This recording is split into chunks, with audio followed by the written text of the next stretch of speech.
It's always bad. Yeah, I know. I think I set it up under like streaming events and I set and scheduled it that way. And then I said I went through OBS and said, "All right, start streaming now," and then it wouldn't start. So what I had to do was I had to start a whole new stream and then go back to the chat where like 200 people were waiting and said, "Okay, it's not going to be here. It's going to be this other. Here's a link to the real stream. Come on over here." Okay, I think we're streaming. If you don't know anything about streaming, guys, on YouTube, they have this new beta studio, and it's screwing up how we are used to doing live streaming. So I'm not using. I'm back at the old studio. So thanks for joining us, everyone, on this somewhat impromptu Game of Thrones discussion. This is Literature Devil and myself, and you're gonna get some weird discussion, probably because I haven't seen the last season. I haven't seen the last four seasons because it's just not my cup of tea. But I know enough of the lore, and I think I know enough about the outcries of people's opinions, especially literature devils, as well as other people I talk to, what went wrong, why it's bad, and why he might think it's not so bad. And that's what we're going to talk about. Right. And to just before we get into things, I want to make perfectly clear that I don't I don't think the last season of Game of Thrones was good. I don't think it was great. I think it lacked a lot of things. They messed up on a lot of parts that should have been better covered. They needed more episodes, most of all, and they needed to use their time or utilize their time more effectively. However, I don't hate it. I didn't hate it. Like a lot of people seem to hate it. I, at best, I thought it was fine. That was my takeaway from the Game of Thrones finale. I think it was fine. I don't think it quite earned all the hostility it's been earning. Would you say that it was a letdown because of all the dozens, if not hundreds, of threads that the series had and the setups it had and all the characters? The payoffs weren't there. Could you say that there was a lot of stuff that the showrunners missed? Oh Or yeah, there was a lot of stuff they missed, but a lot of the main complaints is what I tended to focus on. Well, one of them being Arya killing the Night King, which was admittedly disappointing because they set it up so that it would be a final fight between Jon Snow and the Night King. But on that particular issue, it was more like uh, it seemed more a romanticized aspect. Which yeah, I wanted it, but it wasn't Game of Thrones. If you know what I mean. It was more because if you look at Game of Thrones and the way at least the TV show is depicted the series, it's a product of the times and the times being the cultural trend at the time being anti-romanticism or kind of subverting traditional romanticism. And the valiant hero going up against the evil king. That's romanticism, and we see that in the stories, and that's what we expect to happen. It's not just subverting expectations. It's more like along the lines of uh, the this going moving away from traditional hero versus villain. So you have the Night King kind of not defeat Jon Snow, but just kind of walk away from him, and then Arya comes in out of nowhere and defeats him. But Arya is a super assassin, and that's it does make sense in the scheme of things, and it might would you not be say that satisfying. they did not use that character or any of the characters properly, and that might have been the point to say that okay, you know what, Jon Snow is supposed to go up against the Night King.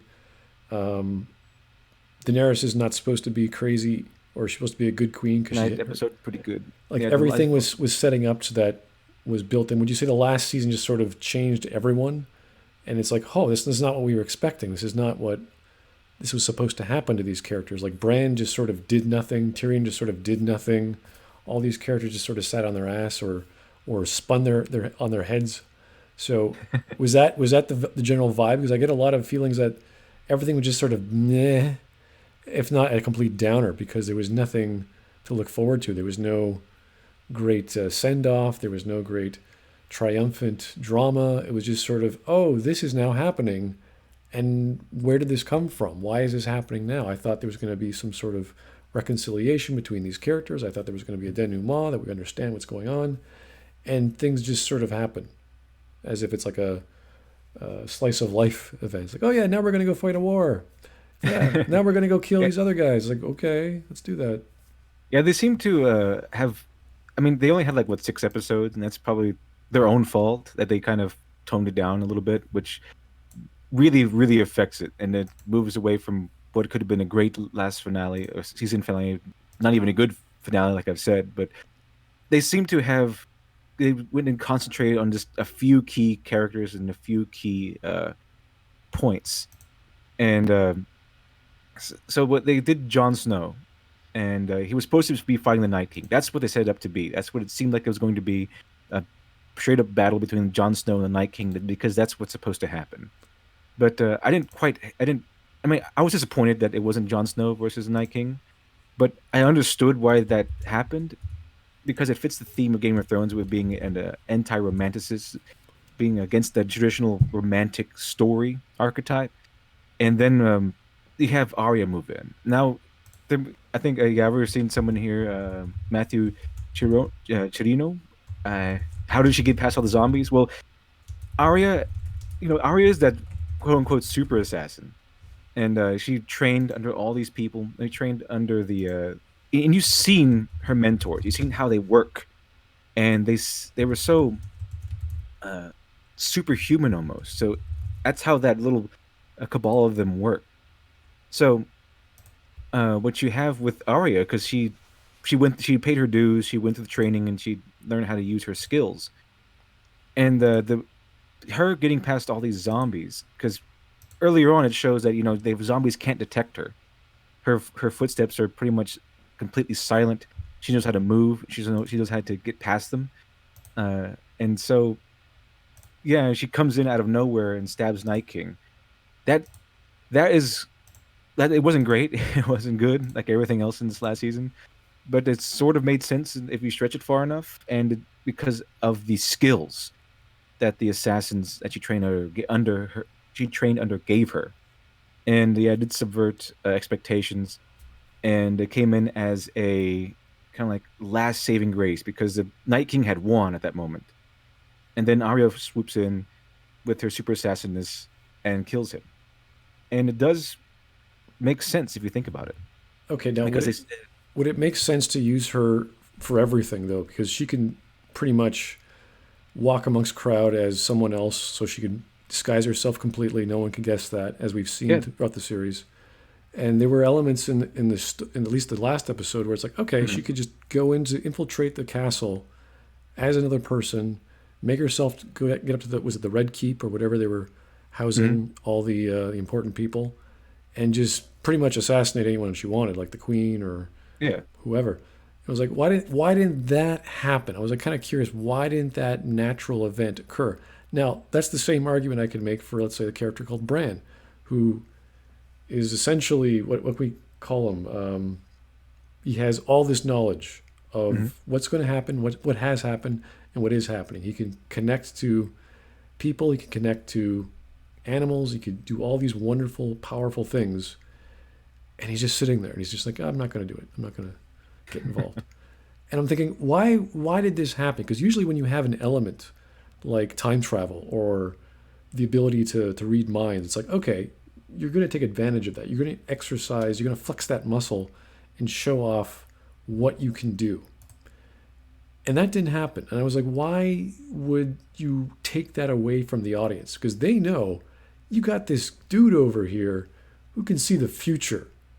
Okay, if he loses and he didn't see the future, what the hell are you doing wrong? Like, how could that have happened? Now, if he could see the future and he was betting on something, but his view was limited, like his future world he was envisioning was smaller than what the bigger scope of the world, because again, this is a huge world, so there must be other Mhm. elements in his human mind he can't perceive.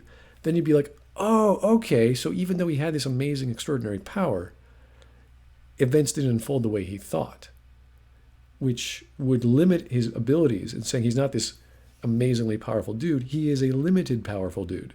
So that never happened. That we never saw any conflict of time travel or precognition or Arya being Arya and melding with everyone else and assassinating people aside from the Night King. And I was like, why would you take that away once it's an element? And that's the problem with having superpowers or any kind of fantasy or science fiction element. Once you present it, You then have to eliminate it properly, or you have to explain it or lampshade it away so Mm. these things are understood by the audience. Like, okay, this no longer can happen. We could we could send a T-800 back in time, but only one. We can try it again, but it might not work. There has to be an explanation for this. Where it's like, well, I can control time. What's stopping the future world from sending a million T-800s to kill John Connor? Like, why isn't it that happening? And that's what I was like. I wanted that explanation because George R. R. was so clear on limiting the scope of magic and having things like prophecy and like dragons like be very very small, and then as soon as it opens up it's like, oh, now the world is changing. And once it's changed, it has to either explain what it is now, or revert back to what came Mm. before. And I have a great feeling it did not do that. Yeah, there was a lot of things that went unexplained, and it kind of like, for example, there was I think at the end of one episode after Daenerys destroys King's Landing, they ended the episode with Arya surviving the dragon attack, and then looking around at the horror, and then a white horse appears, and she gets on it, and it seems like, she's like she's again this very powerful assassin, and she gets on the white horse, which is, death rides pale horse. So I was going into last episode expecting her to go assassinate someone big, like Cersei or something, finally get that closure that she's been going for. Doesn't happen though, and the horse vanishes by the next episode. Like that never happened. They forgot to take it out of the script and just ran with it. And then the next episode is like, oh, okay, it was too late now. We gotta There's like another coffee cup in there. So yeah, that's why it's not great or good. Because they have all these things like that. They don't close. They don't follow through. But so I mean, but going back to Arya, well, if you go to Bran, with the Bran character, I kind of saw him as a Doctor Manhattan kind of Doctor Manhattan, where he can see the future, but he can't really uh, affect it as much as he wants to. It's kind of puppet that can see the strings. I mean, he can time travel. That's one thing that's holding that back. But as far as the last season goes, it seems like that's what they're going for. That he was kind of the puppet who can see the strings sort of character. I'm trying to wrap my head why they would just not bother with basic ending. The way that you would resolve stories is you have the elements take place. Like Arya wants, she has her list, right? She wants to kill Right. those 7 or 8 people, whatever it is. Yeah, and the final one was like Cersei, I think. Yeah, that would make sense to be the last one, and she never gets around to it. And it's like, well, why not? And it's like, well, she killed the Night King even though she wasn't supposed to. It wasn't her It was plot. supposed to be Jon Snow who killed the Night King. Yeah, so it's like, okay, maybe so I can understand that if they're going for that element, then obviously you'll want to, switch things up. But she's still Arya. She's still going to try to do it. Like Jon Snow was trying to kill the Night King. He just never managed to geographically make it there for wherever he was. So Arya was running around the city like everyone else, but because nuclear bombs started dropping, and she was like, "Oh, I can't do anything." So I thought, maybe she would have picked up a body in their disguise, gotten the whatever was it the Knight's Guard or some of the soldiers' guards, and put that garb on, Yeah, or something.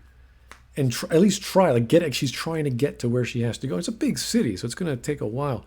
And you see her, going through all the bodies because apparently there were a lot of scenes where people are just walking through the devastation. Yeah, that was pretty good. Like there's like this guy who was so horrified, he just meanders through, and he's like his I think his backside's all burned off. You can see his muscle and everything. That was pretty good.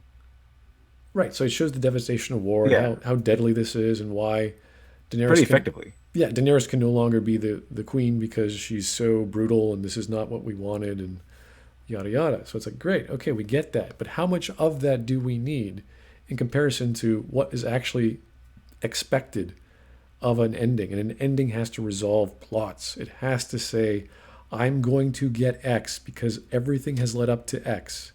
If I'm not going to get it, there better be a darn good reason, or else the whole scenario for this is going to fall. It's going to fall short, and you're going to feel empty. And you're going to be like, what was the point of this entire story?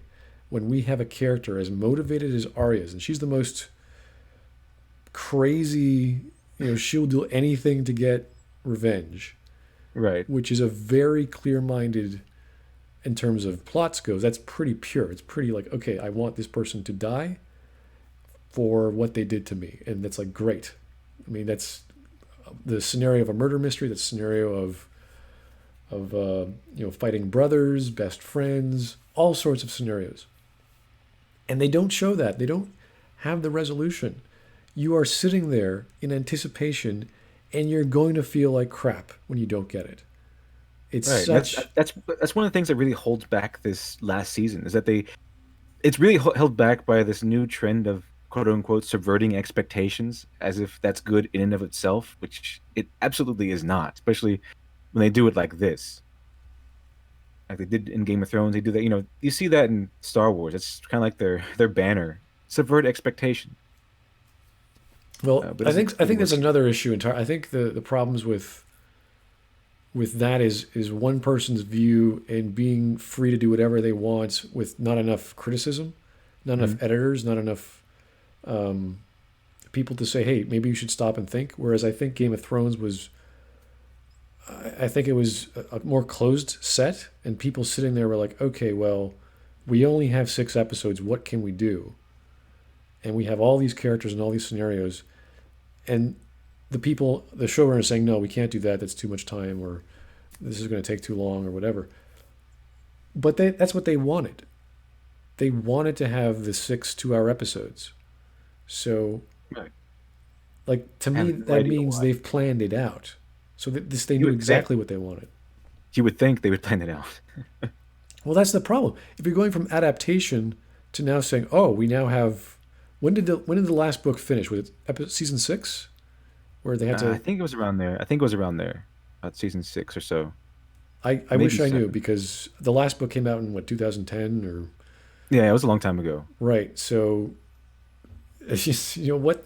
I honestly think George R. R. is not going to finish his books. I honestly think that because they're doing 3 more shows after Game of Thrones or spin-offs, whether they're prequels or whatever. He's working on other stuff. He's working on other books. Who knows when he's going to work on those? Because he had years. He's had years to finish off his series.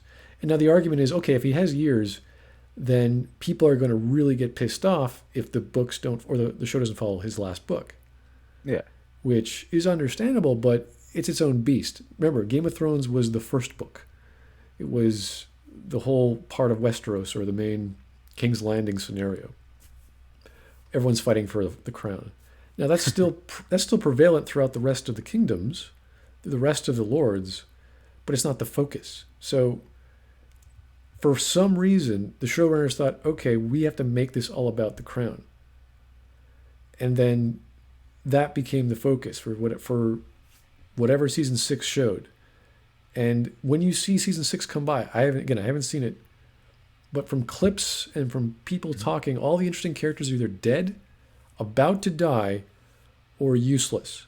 And let's look at Tyrion, for example. Tyrion was one of the biggest names in Right. the show. They got the perfect actor, they got all these great lines, they set it up, but they screwed up his character at the end of season 4.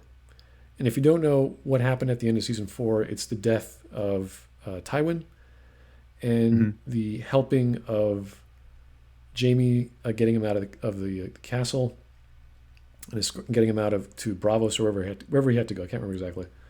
But if you look at the history of Tyrion, his whole reason for hating his dad and his family, aside from how abusive they were in general, was that his original marriage to the woman he actually loved was supposedly all fake. It was all fake because his dad wanted to break him. So when his dad noticed his son got married and was happy, he decided to change that. And he told a lie, or through Jamie. Jamie lied to him, saying that, yeah, we paid that whore to love you. Yeah. Whereas in reality, she actually did love him. She actually did. Tyrion actually did save her from whatever was happening here in the street, and they fell in love. That was all real. So when Jamie comes to save Tyrion at the end of the season 4 at least, he reveals this to him.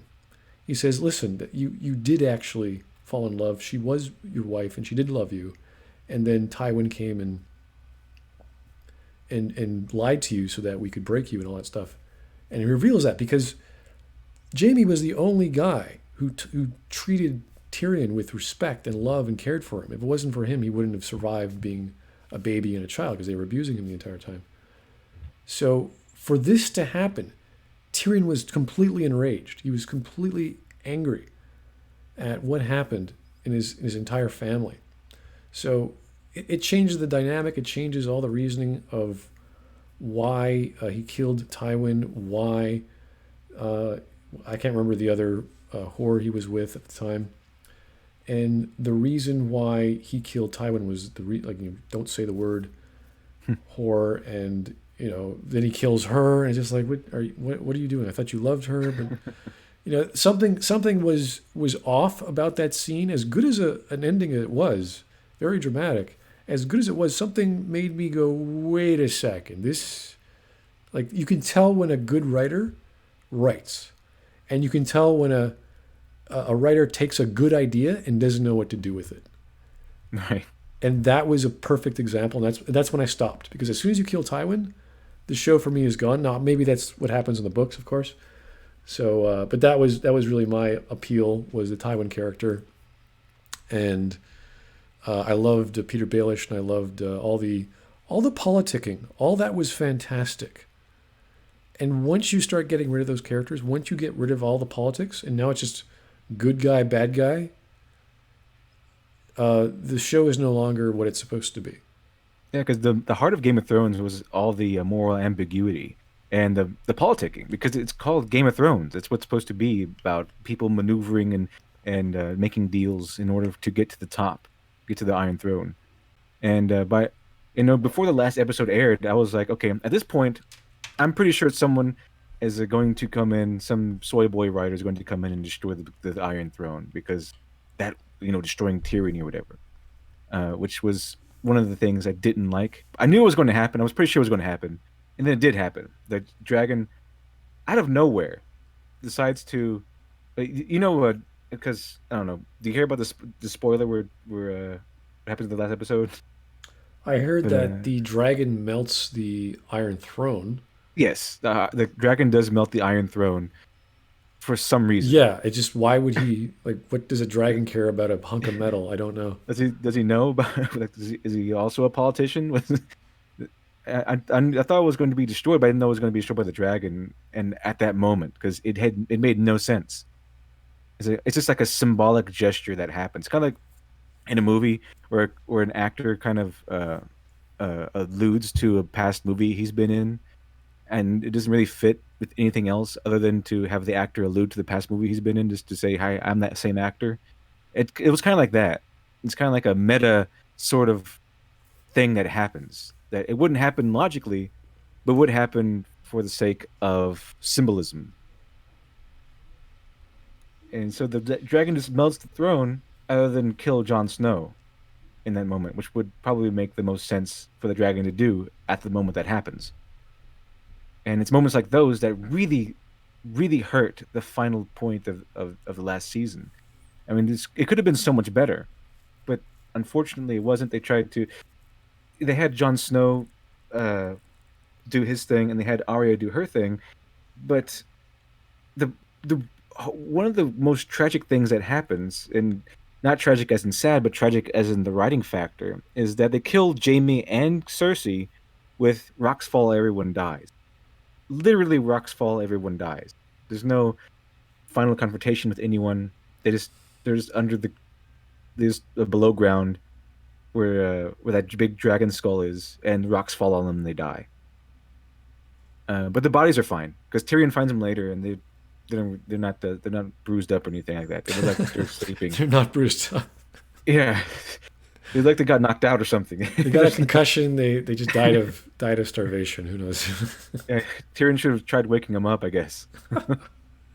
Well, I got the feeling that there's this apathetic vibe from the main characters, like Jon Snow. His purpose was kind of pointless. And that was the personification of the show after a certain point, I think. Again, I haven't seen it. I'm just going on what people have said. And John just doesn't seem to care. Tyrion has seemed to have lost his mojo, his intelligence, his Because wit. one of the big things about Tyrion was all of the things that all of his quirks was. I remember what uh what's his name? I can't remember his name now. But I go to heaven for the weather and hell for the company. Uh, Mark Twain.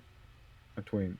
It's the interesting parts about Tyrion was all the fact that he was he drank all the time, he was out whoring all the time, and he had a huge, big personality to counteract his small stature. But after he kills his dad, that kind of all goes away. He gets up drinking, he becomes chaste and becomes like a monk, pretty much. He lives like a monkish lifestyle. He grows a beard of sorrow, and he comes the hand to Daenerys, and then that's it.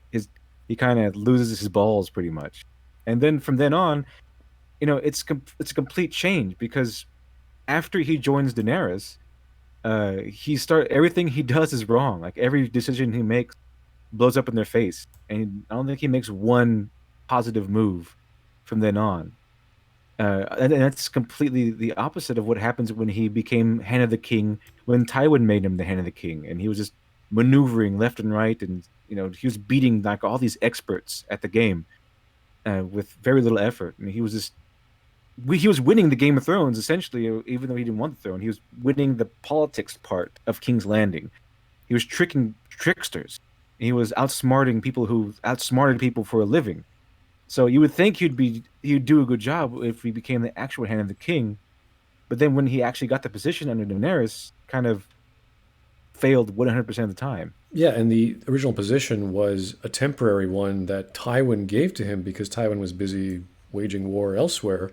Yeah, it's kind of proxy. Yeah, and then Tywin comes back, says, "Okay, you're no longer the Hand of the King. I'm the Hand of the King, and you're going to get married." And then Cersei's going to get married. It's like, what's going on? So it gives him more reason to hate Tywin. That's why it was such a great build-up into the ending of season 4 to have all the crap he had to go through. That of course he wanted to kill his father. We know all these reasons. It's just the actual literal trigger pull was him saying the word whore.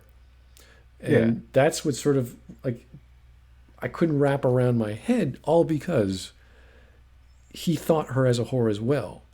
And then he finds out, oh no, I was actually in love with a woman, and she actually loved me back. I should probably care for this person. I do care for this person. Don't call her a whore. You called her a whore. I'm going to kill you. Now I'm going to kill the whore. I was like, wait, why would you kill her? Because she was just there. Yeah, she lied to protect herself, but she didn't do that in the book. She was, put away. So it was kind of awkward. Like something did not feel right for me as an audience member to see that scene. And then that's just me. You guys could have loved it and could have kept going with was it I can't remember his name, the knight errant who got banished by what's her name, Dragon Lady. all these Mormons. names. Mormons. Jorah Mormont. Mormons. Jorah There we Mormont. go. I know the actor, but yeah. So he got banished. He came back, and he's just like, I like that. That's the good example of what the story should have kept going on as even though you're banished, even though you're pushed away, you're still going to strive for what you believe in. Yeah, everyone I know calls him Sir Friendzoned. Is your friend zone? Yeah. He was I think one of my favorite characters outside of Tywin and Peter Baelish and the Spider. Those were my favorite. You watch Babylon 5, and it's Londo and Jakar. Like that's what the show becomes. It's about their Mhm. friendship and their problem, even though the main story is happening. It's like that's what it's really about. It's really about Peter Baelish, how he's able to maneuver so well, and the Spire trying to be the good version of Peter Baelish and always losing. That to me was great. And Mormont was just like, well, I'm trying to be honorable in this messed up world, and I just can't. Same with Brienne, who she is the definitive knight errant.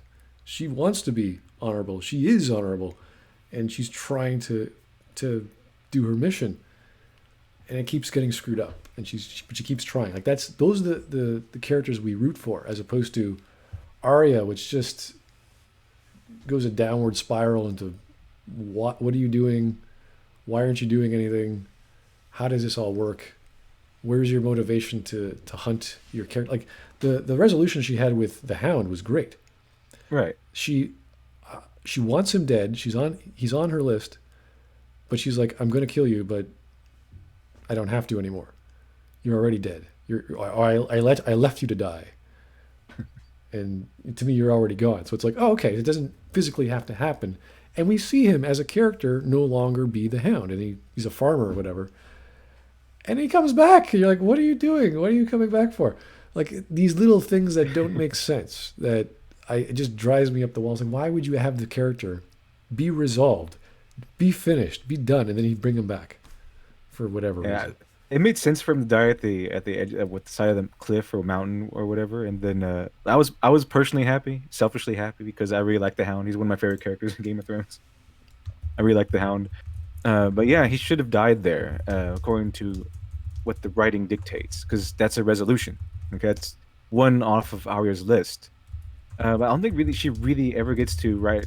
You know, she doesn't really ever get to do that again, except for after she gets revenge for the Red Wedding. Oh, the Red Wedding. Jeez. Yeah. Oh, what was that? What was the Also, name? Yeah, what was the name of the? What's her name that comes back to life? That she she was going to take what's her name's revival, um, the guy with this flaming sword, and he sees her at the Red Wedding after it's all over, and says, "Oh, I got to bring her. We got to revive her. Don't revive me." And she comes back. Is it Lady Deathstone, or I can't remember her name? But it was the Starks family, the mother, the matron, whatever you call her. Again, my knowledge is very shoddy, so I do apologize if I'm making. Lady Stoneheart, thank you so kindly in the comments. oh yeah, Lady Stoneheart. What a great idea! Just this, basically, you take Arya and just wipe away all personality, and it's like boom, I'm gonna be this force for killing Lannisters. What a terror! What a wonderful combination of bringing back magic and plot, and bringing them back. It's like, okay, we know there's resurrection. What do we do with it? Bam, we create this Angel of Vengeance character who's pretty much a zombie and has this freaking hole in her neck so she can't talk. And they didn't use her. They didn't bother to write her in. And I was like, what a waste. What a They great. tend to do that a lot. They tend to do that a lot in the series. Well, yeah, obviously they screwed up. People were talking about Euron Greyjoy, the Blackfish, all these other larger than life characters in the book, and they just ruined. They just either dilute them or don't know what to do with them. And you had years, seasons to work with these characters, and they just don't bother. And if you can imagine, if it was anyone else's hands who was a fan of the show, say, you know what, I want this to go on as long as possible until the fans dip below, I don't know, whatever it is, 10 million a show. I don't even know what the stats are these days. And they would have ran it into the ground. But they would have sucked the life out of as much as it could. They could go, oh, we gotta put this guy in there. We gotta put this guy in there. Give him 2 minutes. That's good. Fine, do it. And you'll have this crazy ending, this crazy last season of all these characters trying to enact their plots, just running on top of each other, trying to get their 2 seconds of fame or whatever it is they're trying to do, and having everyone beat them to the punch because everyone's fighting this war against the whites. But that wasn't the big problem. It wasn't the whites. It was King's Landing for some reason, which is backwards in my mind. It should have been, resolve whatever issue or fight the war, and then, oh, now we've got this huge problem. Now we can pool all our resources and figure out how to stop a bunch of immortal ice zombies. Yeah, that was a strange part. So the battle of the long night, I thought that was going to be like part one, because this is the final confrontation that they spent all the 7 seasons like building up to. But the whole climax of the 7 season build up was just done in one episode and quickly. It was like, and I too felt that the whole thing that everyone else felt was, well, that's it, it's done. And how come? So how come Cersei, like the Queen Lannister, how come she is the final boss? Which everything all her power crumbled under one dragon.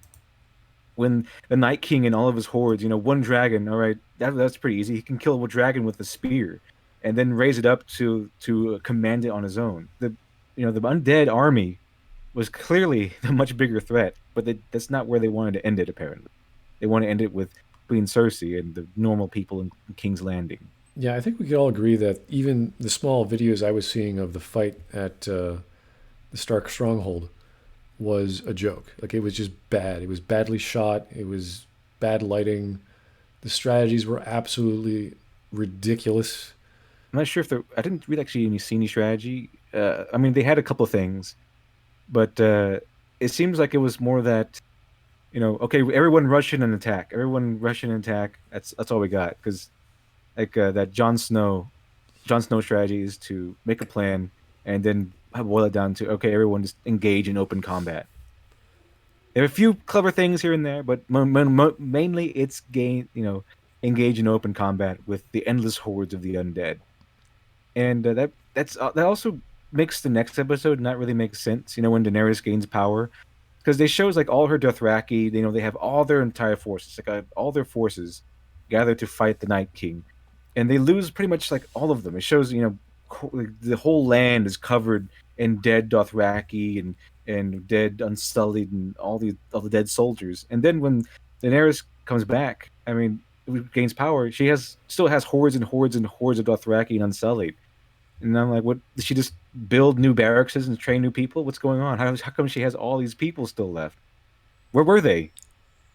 I'm Where trying to were they remember. during the battle? Where I, were they? I'm trying to remember the battle, and it reminds me of the ending of Last Jedi, where they have the giant blast door shield, where they're protecting themselves, and they all just go out into the open. It's like, yeah, let's just get ourselves killed. What a great idea! And that's exactly what happens with the Stark Stronghold. They all just, okay, we're gonna make a bunch of catapults and put them outside the castle. You're like, why? That makes sense. That makes sense. You should always have your siege engines outside your castle. Outside, yeah, where everyone can hit them. It's a great idea. And the fact that the zombies, when they started, they encountered the fire moat or whatever, the giant barrier of fire, and they just start sacrificing themselves. It's like they're flammable. Why aren't they bursting into flames? They're all flammable. Why aren't they all just like lighting up and making a bigger fire? It's like, nope, they just douse the fire with their bodies. That makes Okay. sense. How about dig up some snow and throw it on the frickin' fire? Is that so hard? I mean, the White Walkers could just do that, toss some snow on the fire.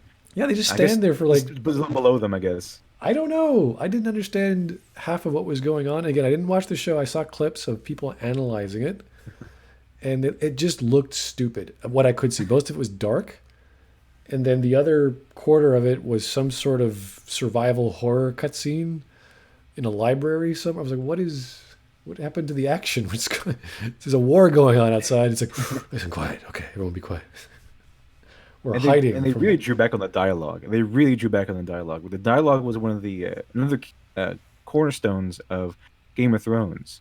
Was the clever written dialogue. But along with that, you know, the the last season was pretty stupid. I mean, a lot of things had happened was pretty stupid. But in relative terms to how the series was going, a lot of the previous seasons were also stupid. So it wasn't just season 8 in particular. On some points, there's a lot of stupidity to go around, which is why some of the stupidity that happened in season 8 didn't really phase me as much, I guess, because I was kind of expecting it. Okay, Uh, so you were already on a very down expectation, lowered expectations of what was going to happen. So I was like, yeah, this is not going to get much better. Just don't worry about it.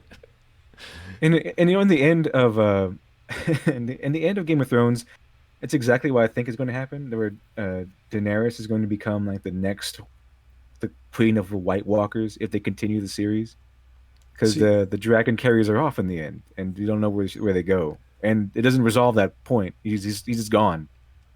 you see, when I heard about they tried to burn the Night King Hmm. and he doesn't get hurt, I'm like, oh, he must be a Targaryen, or he was a Targaryen. So That'd that, be cool. well, it just made sense. So I thought, okay, maybe that she could, she fights the Night King or whatever, she loses, but she's still alive as a White Walker.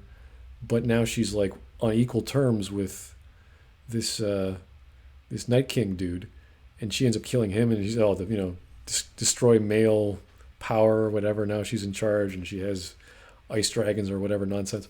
Like, okay, fine. I mean, within the lore, it makes sense. I'm like, okay, that could work. And then you have Dany getting her ice kingdom, while you still have whatever politics and whatever in King's Landing. And now you have Stark, or the Stark family, who has to sort of brokerage this sort of peace between these now two huge forces that they're kind of friends with and kind of enemies with. And that would be interesting because you have politics again, and you now have a voiceless enemy that has now been given a voice and has different plots. You see, that would have been, oh, now we can talk to our other enemy, and it's by power of magic or whatever. And That would have bumped up the quality a whole lot. from I would have from loved to have seen a Frozen style Disney offshoot, side story. Maybe putting some musical numbers, I don't care, of ice dragons and White Walker zombie crap. That would be great. from White Walker Daenerys. White Walker Daenerys, you got it. And another thing that was really contentious for fans was when Daenerys just snapped and started burning down King's Landing after they surrendered. See, I heard about that. I don't understand it because I never watched it, but it sounds like, why would that happen? Like, what exactly occurred? The thing, what happened, what led up to that was everyone started. Well, I think her advisors, Tyrion and Jon Snow, said, kind of advising, talk peace first.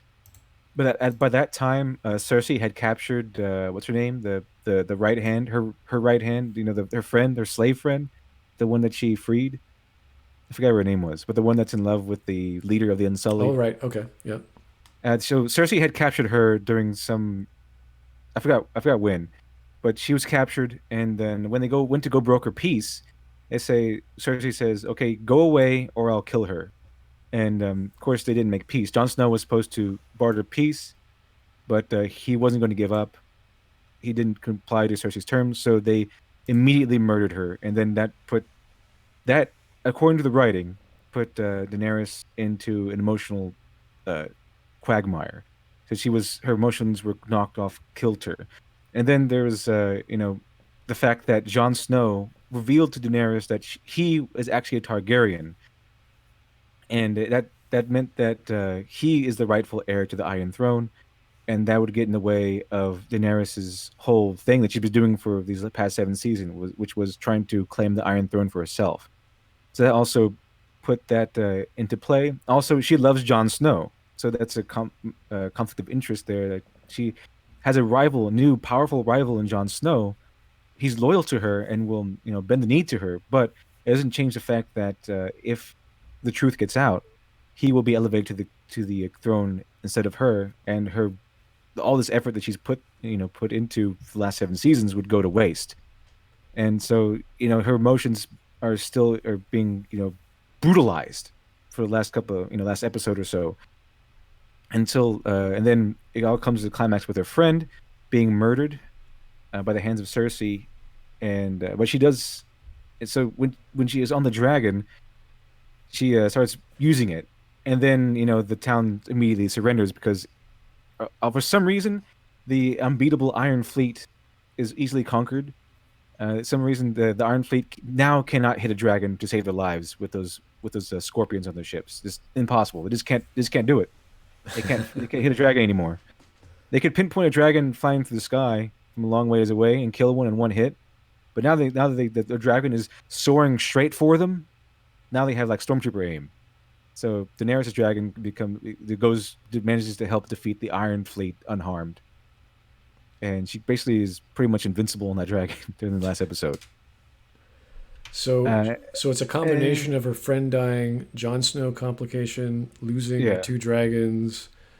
Um, what else is there to drive her nuts? the fact that I guess she got betrayed by Cersei. I Okay. forgot what killed the Golden Company. So Cersei has like all these pieces in place. She has the Golden Company, I think that's what they call it, like some of the most powerful knights, soldiers, the company in all of Westeros. She has the Iron Fleet, which has been pretty much unbeatable until now. And then she has all the power of the Lannisters, all the influence of the Lannisters, all the power of the King and King's Landing. She has pretty much all this might, and it's pretty much nothing. It's the Iron Fleet gets steamrolled by her dragon pretty much single-handedly. The Dothraki come in and instantly obliterate the Golden Company, so it seems like they're all talk. And, and then Daenerys, once Daenerys is finished with the Iron Fleet, she just uses her dragon to destroy the entire King's Landing, and it's really not a fight at all. There's no tension. It's just the whole thing is building up to seeing the horror done when Daenerys snaps. And to me, I mean, a lot of people say that, well, that's pretty quick. It's doesn't make sense in her character. Yeah, it was quick. It was pretty quick. It didn't really seem like it was enough time had passed. Like I said, they need more episodes.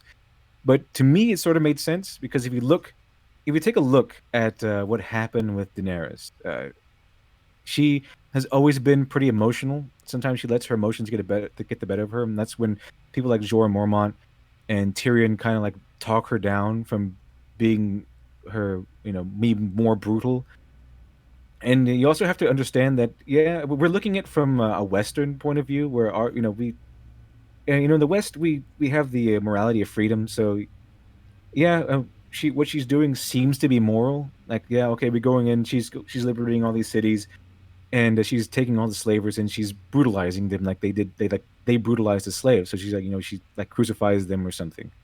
And she does that every time she comes across people that we as Westerners feel are evil and immoral just because. But if you look at it in in the relatively moral point of view, they have different cultures. It's kind of like growing up as a growing up with thinking one way today, and then 100 years from now, what we think is all right here, what might be considered completely and utterly unforgivable 100 years from now, is because our culture says it's okay now. So she's not doing good specifically because look at what she does. She doesn't give them justice. She gives them revenge. She doesn't like put them on trial or anything. She just goes in and says, "Okay, you slavers are evil, 100% evil, and I'm just going to kill you all. I'm just going to slaughter you all, and that's going to be the end of it." And so you see the madness in her. You see that the string of cruelty does exist in her, and sometimes you see that her advisors kind of have to hold her back on those things. So while it does seem like she's going around liberating cities, doing all these good things, if you look at it in the terms of relative morality, she's really just a conqueror. She goes around conquering things and forcing her own sensibilities on these people, and then that it bites her it comes back to bite her when she leaves one of those cities, and they immediately rise up and rebel against her because she didn't really negotiate. She didn't really give them any deference. She didn't allow some traditions to stay just so to appease the populace. She came in, just decimated all the ruling classes, and then forcefully instilled her right to rule there because her army is greater. And with Machiavelli said that if you take a kingdom by force, you're gonna have to keep it by force. It's going to be, he set that precedent already. Or if you take a kingdom through diplomacy, it's a lot easier to keep because you have to keep it through diplomacy, through the laws. Well, I But actually like violence the begets I violence. like the idea of her actually freeing the slaves, but you have to then instill a system of societal norms to either replace slavery or some sort of infrastructure to facilitate this new change. And I think we've learned this. I've learned this at least just by playing the civilization games. Everyone starts in slavery, and that's how it works. Now, Yeah. if maybe it was some sort of congenial slavery or rules and laws say you can only own certain kinds of slaves, you can't mistreat them, you have to treat them properly, or else you lose them. They go back to the state, or they're free people, or they're now slaves to the state, or whatever, and they have Hmm. their laws, which are always, you have to protect that. Like you have to understand the creation of civilization. This is how these things start. Like we've had slavery, we still have slavery today's, which is everyone agrees slavery is bad.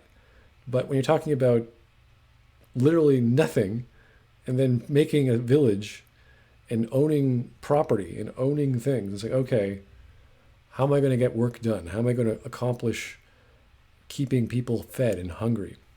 Slavery was the only alternative. That was the only manual labor to own all of your resources, as disgusting as it was. So And, to and the take that same goes for over, the same as in Total War series. yes. Same with, You get, talking about Rome, talking about even not so much medieval times, but yeah, I'd say turn of the Roman Empire. It was Mhm. still around. So these are not easy concepts, and they're not pretty concepts. So for Danny just to go from town to town and just like free the slaves, like, oh, and then you hear a story about, well, they're going back to their old ways. It's like, well, of course they are.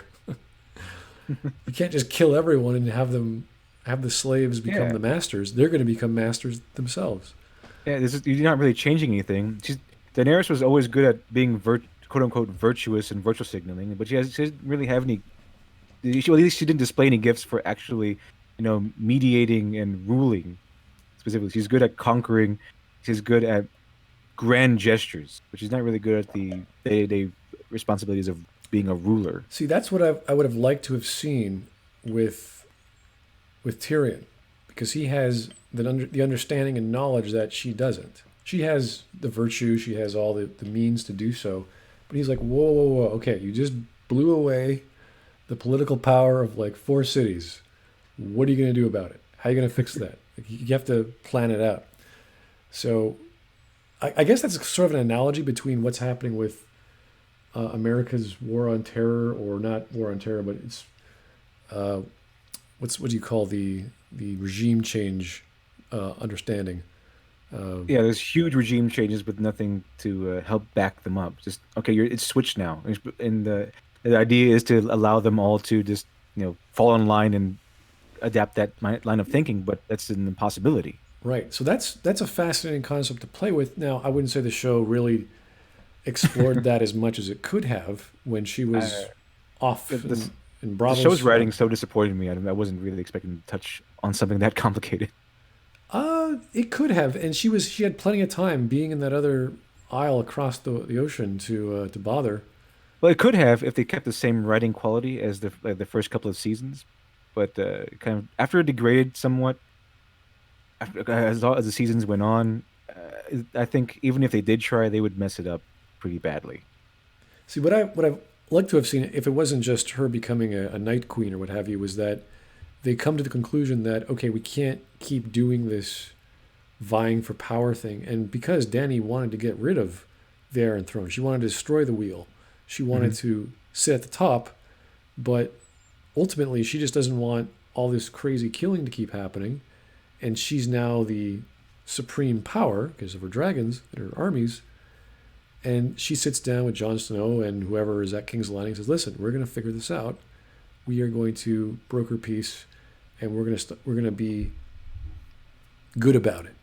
Hmm. And everything on the public side is beautiful and friendly, and then the politicking on the other side is all backstabbing and someone poisoned this guy, and backroom deals. That's what it should naturally become. So again, it's all, we take the strengths of the character, we take her characteristics or their characteristics, and we see how that plays out. And you need to do that in your endings. You can't just say, okay, well now she fails. She John's going to kill her because it's too complicated a story, or it's whatever excuse that the showrunners had was to clean things up. Whereas it's like, no, no, no, no. This is how this character would behave. This is how this character would behave. This is how all the characters would behave. They wouldn't just die. Okay, they wouldn't just get hit by rocks. They wouldn't just be walking around outside and a fireball comes by and nukes them. It's like, no. It has to be believable. It has to be based on the plots and motivations and things they wanted to do throughout this huge story, and then get some payoff. Do they get what they want? okay, did obviously they were trying to get what they wanted. Why didn't they? In this case, John just knifed her, Yeah. and it's like, oh, that's And not. again, I was like, that's it. There's, I thought they're kind of building up for a final confrontation. He just stabs her in the stomach, and that's it. She's dead. Yeah, you don't just let like, killing someone is such a cop out for telling a story, especially when you have this character for so long. And it's not that you have to grant make it big or small or simple or fast, but there has to be a payoff for all this buildup.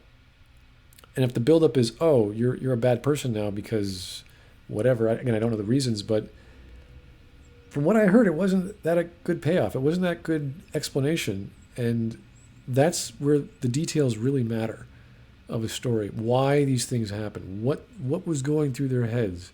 People saying some sort of not the a victory bell, but a surrender bell Hmm. caused Danny to just lose it because she wanted to keep fighting or something. Eh, To me, when it comes to Daenerys, I had always suspected her. I was expecting the writers to make her a tyrant at some point because that's what I saw every time she delivered an act of cruelty, brutality, and everything. I was like, okay, she seems to be praised as good, but she has this powerful, brutal streak, and her father was the Mad King. So I had always expected them to make her into this like a tyrant, and then to be a trouble, a villain later on, maybe. So when she turned on King's Landing, it wasn't as big a surprise to me. I didn't take it too hardly. It's just the fact is that it was a little done, felt too quick, too snap judgment, and then they made her like a huge conqueror for some reason. But the fact that she became like the person who burned down King's Landing, because she's always been emotional. She hasn't always had the greatest control over her impulses, and she has that little tyrant streak. Because if you look at what Daenerys does over the course of the series, if you just look at the basics of it, she goes around and then I mean, she gets her army of Unsullied by saying, "Okay, I'll buy your slaves," and then she gets the handle, and then she goes, "Okay, kill everybody," and she basically steals the army, murders the people she bought them from, and then she conquers the city. And then she conquers the city and then instills her own personal values, forces her own personal values on everyone else. There's no compromise, no no anything. It's just you obey what I tell you to do.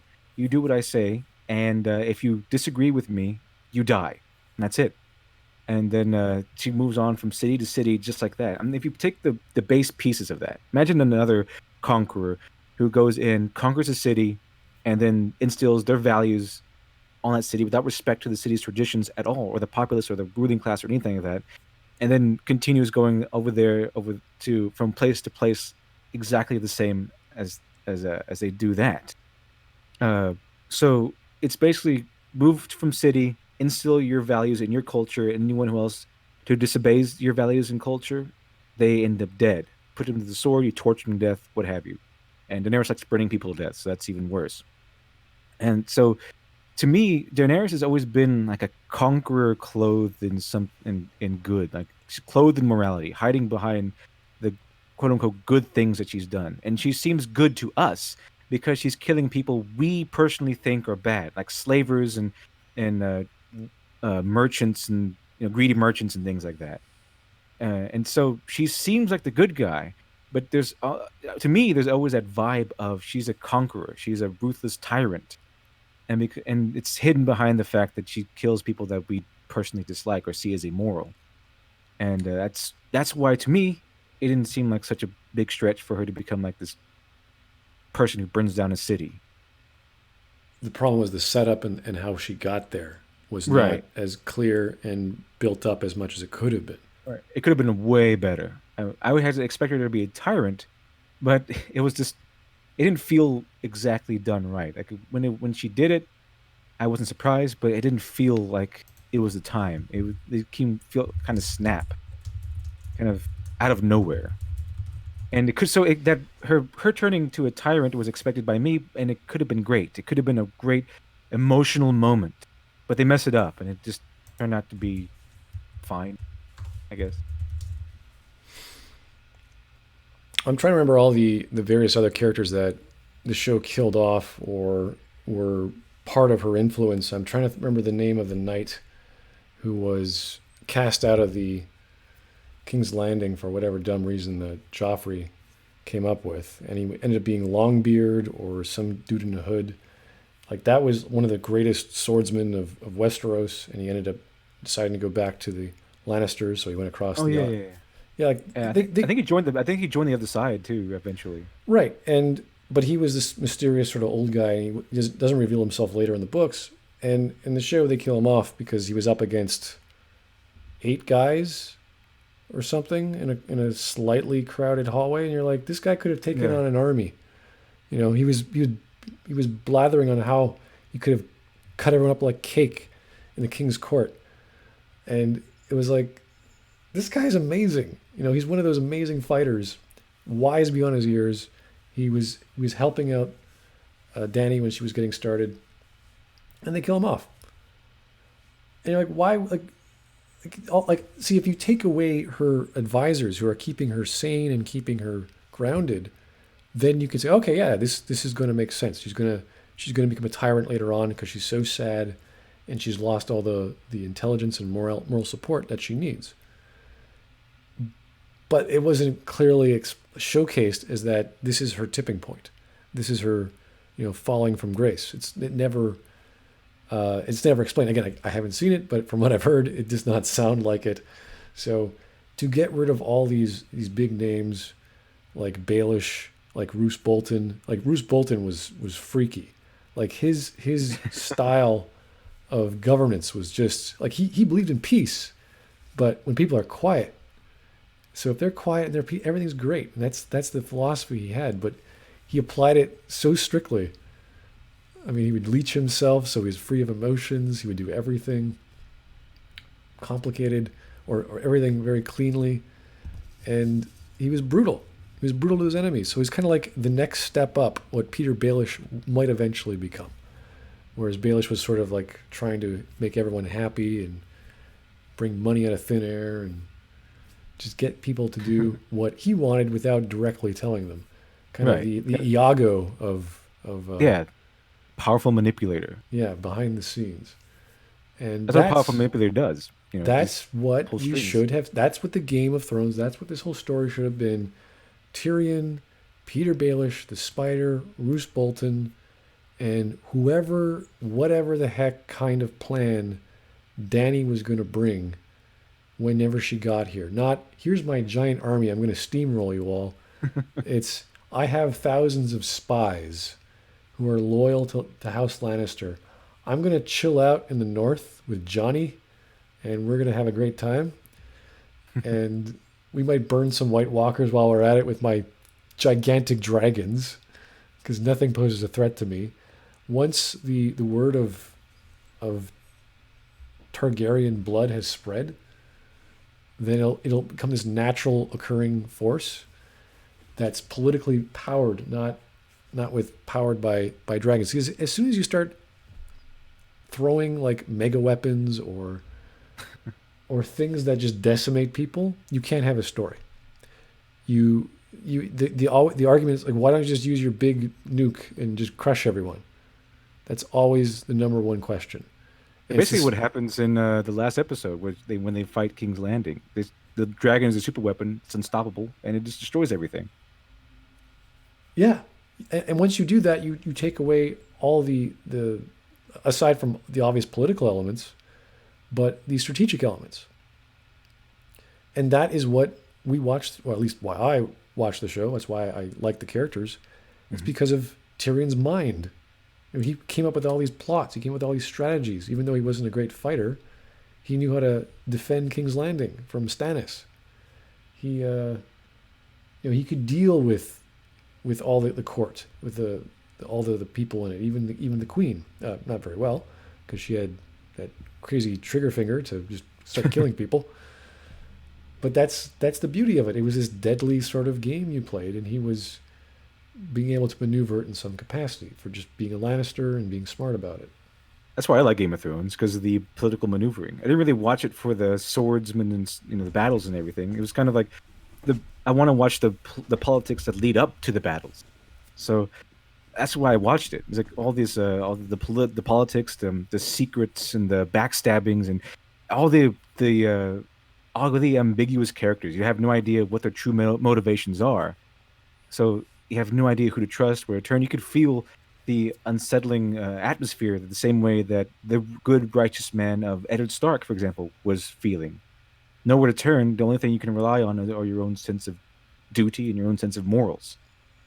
Yeah, which is pretty much explains why the Starks were never going to win. They were never going to be able to understand why everyone else was trying to get power and backstab people because they were so high and mighty and moral. They were actually moral. They were trying to follow the law. And the Baratheons didn't really care. They were, emotional and charged into battle, and because they were friends, they helped out. And we saw them die. We saw them get backstabbed. We saw them and their strategies fail. And even Jon dies, gets backstabbed, and for whatever reason, he comes back to life. So that would have been the element that I was looking for. I was looking for the change in mindset between Stoneheart, because Stoneheart was like, no, no, no, we're strong, we're a family, we stay together. It's like, oh, no, my family's gone. I'm gonna murder everyone now. And Jon was like the apathetic, I don't want to do this anymore. Get me the hell out of here. Everyone wants you, Jon. You're the best we've got. Da da da. But he's like, no, no, no. Every time I come back, or what the whole philosophy behind bringing people back from the dead, at least from what I understood, was that you lose something. You're in this place where there's nothing, and you lose something when you come back. So Yeah, that's what that was going to happen too, because Jon Snow died and was resurrected. I thought something was going to happen to him because he was supposed to have lost some sort of piece of his humanity for, exchange for coming back to life. Didn't really come into play ever. it's interesting. Like when you have these elements that are now magical, and you're like, okay, what are we going to do with them? How are we going to control them? How are we going to nerf Bran, and how are we going to nerf Aria? How are we going to make all this make sense? And to use it lightly is the proper way. You don't just keep bringing out your big guns every time, or your big magical secrets. But you still have to use them. You can't just keep them in your pocket the entire time. So they didn't really talk about Jon. Well, they did talk about it, but they didn't really go into it. Jon being brought back and what that meant, and can he still have children? Can he feel the same way he did before? Does he want to? Can he love like he used to? Because obviously, the romance between him and Dany wasn't exactly, you know, fireworks and daisies. It was just sort of. Kind of just happened. It's like, hey, I'm having sex now with my. Oh, you're my aunt, really? I Have a didn't month know. with his aunt. It's kind of like okay, we lost the incest thing. We need to have someone else to have Oh incest. yeah, Okay, Stark has Jon yeah. Snow and Dany you're together now. There's a lack of incest. We got to get back on that. All right. That's why people watch Game of Thrones for the incest. Like, So I thought they watched the show for the politics. Nah, they watch it for the incest. yeah, yeah, we got to have all these random medieval horse races, and then people beating each other over the head with clubs.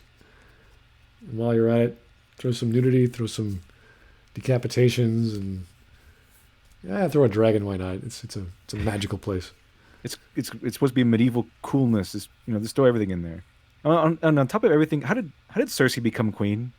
It's like the last son died. I think what he committed suicide, Oh, really? and then next thing we saw is Cersei's queen now, and I'm not really sure how that happened because according to what they're going with, if they're using that the system they're supposed to be using, which was the traditional mainstay inheritance. Yeah, I forgot what it's called. Like, I forgot what it's called exactly, but the eldest male heir is the one who inherits. And since it was the bloodline was Baratheon, it was a Baratheon bloodline. So the anyone carrying a Baratheon bloodline would inherit. So that's why I went to Joffrey. That's why I went to all of Cersei's sons. But once everyone's dead, well, all her sons are dead, and Baratheon is dead. And then Cersei doesn't get the crown just because she's queen. I mean, she might rule until the new king is, risen, but she wasn't supposed to. She's not the queen. She shouldn't become the queen of Westeros. That's not how that works, according to that inheritance system. It would be the next in line, someone closer to the King Baratheon. It's the Baratheon line that rules, not the Lannister one.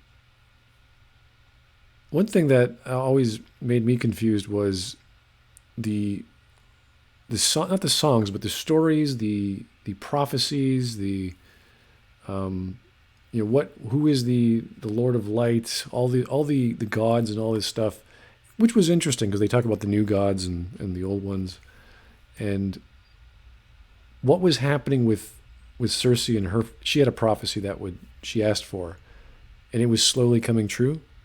She Hmm. was going to lose all her children and what have you. I don't know exactly how that got interpreted, but I was quite sure that the showrunners just forgot about them. Right. So he just like all the things that we were expected to happen, like this great simple foreshadowing from like season one, just went nowhere for whatever reason. Like that's got to piss off a lot of people who, because they were following the books. They were like, yeah, we had. I remember seeing the prince that was promised, and Melisandre's always talking about. She's always getting the prophecy wrong. It's like who's this the Lord of Light, or who's the flaming sword guy wielder? We don't know, and nothing. Just nothing. Does any of the prophecies come to pass? To pass? I don't. I think they forgot about them all in the last season, and they never come to fruition, as far as I remember. It's just like what you just work with what you're given. When you adapt something, you take what's there. Like a prophecy is a pretty big deal. It's like the biggest foreshadowing you could have. It's literally telling you this is going to happen. We're not sure what or how or when, but this is what's going to happen. And it's not like I remember seeing a DS9 episode about the three vipers, about how they had this communication satellite between the wormhole and they had to do this in order to communicate to the Alpha Quadrant. And it was like this is a whole interpretive thing. We didn't know who the vipers were the actual people, and it gets played out all within the span of 45 minutes. It's like thanks. It wasn't hard to do. Like you have a little bit of foreshadowing. It's a prophecy. It's poetic, and you interpret it, and you play it out. They could have done that with every single episode, or reasonably, depending on what the plot was during that story. Yeah, they could have. But I mean, as far as writing goes, you shouldn't introduce a prophecy into your story unless you've already planned out the answer to that prophecy somewhere.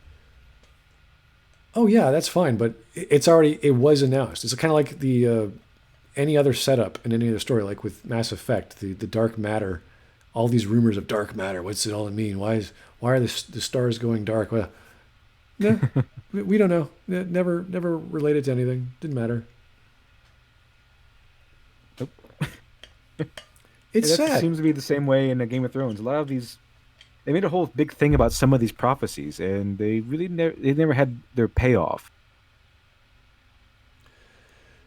It doesn't make any sense when you have all these crazy old witches that are running around as hot ginger chicks having sex with everyone and trying to bring their gods wishes to work to life, and you're like, did they stop? They're just like, forget about it. It's not gonna happen. It's Yeah, just silly. that was weird. Yeah, that was one prophecy that came true because she forced it to come true. She's like, okay, I'll be dead by the time Dawn comes along. She's still alive when Dawn shows up, and she's like, oh, I'm still alive. I don't want to look like an idiot, so she goes out, walks out into the snow, and kills herself. See, She doesn't make kills any sense. herself. Yeah, because she says in the battle, the long night of the battle, she says, "I'll be dead by dawn," like all mystic and like she's telling him a prophecy, like she's going to be killed before dawn. And then dawn comes, the White Walkers are all dead. She's still alive. There's nothing there to kill her. There's no threat to her anymore. So what she does is she just walks out into the snow, takes off her necklace, and then dies. I'm like, What? what? Why? I, you cheater! you, you just cheated. It's gonna happen. I can say, hey, I'm going to die tomorrow, and then I can kill myself tomorrow. It's like, I was right. I'm a prophet. You dirty, dirty cheater. That's not how prophecy works. Oh my god, I gotta actually research that because I've never heard that before. But that's a huge stupid thing. Like, oh, cool, she's gonna be dead by dawn. I wonder what's gonna happen. Oh, she's still alive at dawn. I guess she was wrong. Nope, she killed herself. She's dead. So I Yeah, guess she was right. you need to give the gods some validity and value. And if they can't get their freaking prophecies right, what the hell are they good for aside from bringing people back to life randomly? Like, what other gods are there that actually care aside from the god of death? But that's like, And speaking on that, remember the guy with the flaming sword, the guy that kept coming back to life.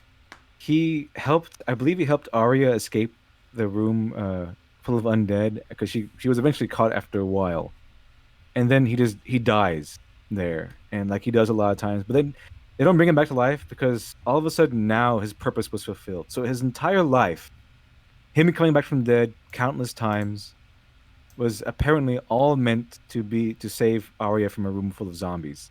so she That was could his destiny. so she could get on a white horse and do nothing. Is that He pretty should much get on it? the white horse, ride off to go do nothing, lose the white horse in between episodes, and then not kill the queen. Ah, That's pretty pathetic. That the guy with the flaming sword, his whole life, the reason why the god kept bringing him back to life, you know, bring him back over and over and over and over again, was because he had to save Arya from some zombies. now, if you remember the book, that's where like he brought Lady Stoneheart back to life, I believe, or Catelyn Stark became Lady Stoneheart. Hmm. So like that was his choice. He said, no, no, no, this I got to give my life to her to revive her or whatever the scenario was. See, that would have given him some value, saying, "Oh, I got to do this because I believe the Lord of Light wants this, or I care about the Starks, or I care about protecting the North, and because his role was to stop, or he thought because he was religious, to stop the White Walkers, the best way to do that was to give his life to the Starks, or at least to Lady Stark." And she's like, "Nope, I'm going to slaughter the Lannisters." Like, ooh. See, that would have been pretty awesome, but then again, we have to get into what happens to Brienne because she's loyal to Lady Stark, and apparently she, I believe, would have gotten killed or was killed because she was partially loyal to Jaime Lannister. And But she didn't though. She survives until the very end. Brienne of Tarth survives everything, oh yeah, and Jamie Lannister does die. He dies with Cersei when the rocks fall on their heads, and but she does like find a history book and continues writing Jamie Lannister's story. So she manages to subvert the fake news media of Westeros and write the truth. no, Bran was an interesting character just by the point of being the noble knight who was actually really good at her job, and I guess you can call this subversion of being a female, but that didn't really bother me so much. I mean, she was a tall, strong woman, so why And not? because she kind of earned it. She kind of earned everything. Yeah, She went through trials and tribulations, and she exactly. was actually really good at what she did. And she earned it all because she wasn't very beautiful, so she didn't really have anything else going for her. So she just got really good at swordsmanship and combat. She was accepting of her life, and she just kept doing the one thing she was good at, and she ended up being the best. I don't know if she was the best, but everything she came across, she won, and that's fine storytelling. That makes sense. It's clear. And she landed Jamie Lannister. and, they, Oh, well, okay, that's unexpected. and she also want the redhead guy from the Free Folk.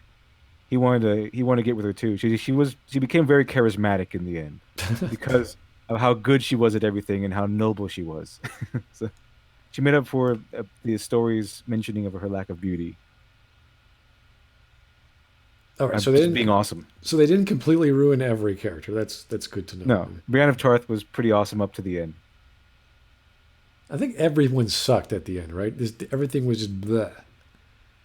There's not one character we can sit back and say this was great.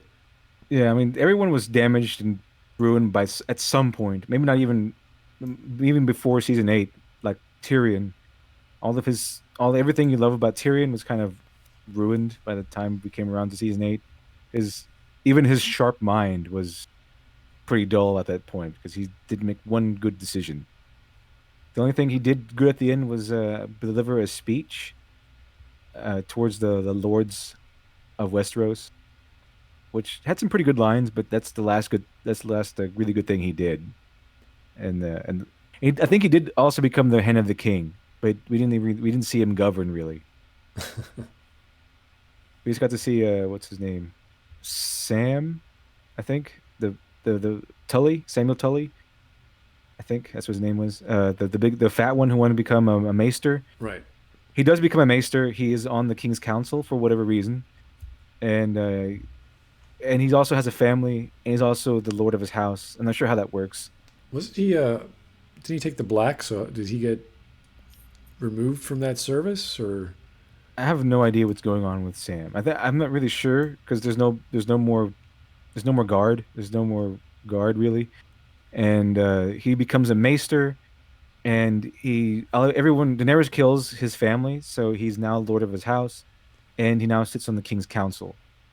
But he's a newly fledged maester, so I'm not really sure how. I guess he got that because he's connected, and the Bran, the mercenary. He is now Lord of Highgarden, and he's also on the council. He's the Lord of Coin. oh, he's Peter Baelish's old role?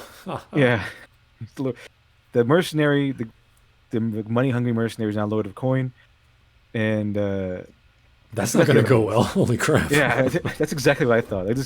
This guy is now one of the most powerful men in all of Westeros, and he's Lord of Coin. Like, what idiot did this? What idiot put him in this position? It's like no one's going to spend any money. Where did all this money go? We don't know. You asked the Lord of The Coin. brothels. He mentioned it at the end. He's like, we should probably invest in the brothels. What? Yeah, he mentioned that they should do they should renovate all our brothels or something like that. Oh dear.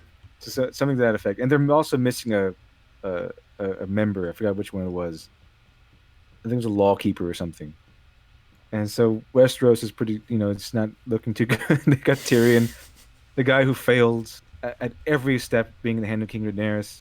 100% failure rate is now hand of the king to Bran, and the money hungry mercenary is now Lord of Coin and Lord of Highgarden, and the newly appointed Maester is the High Maester.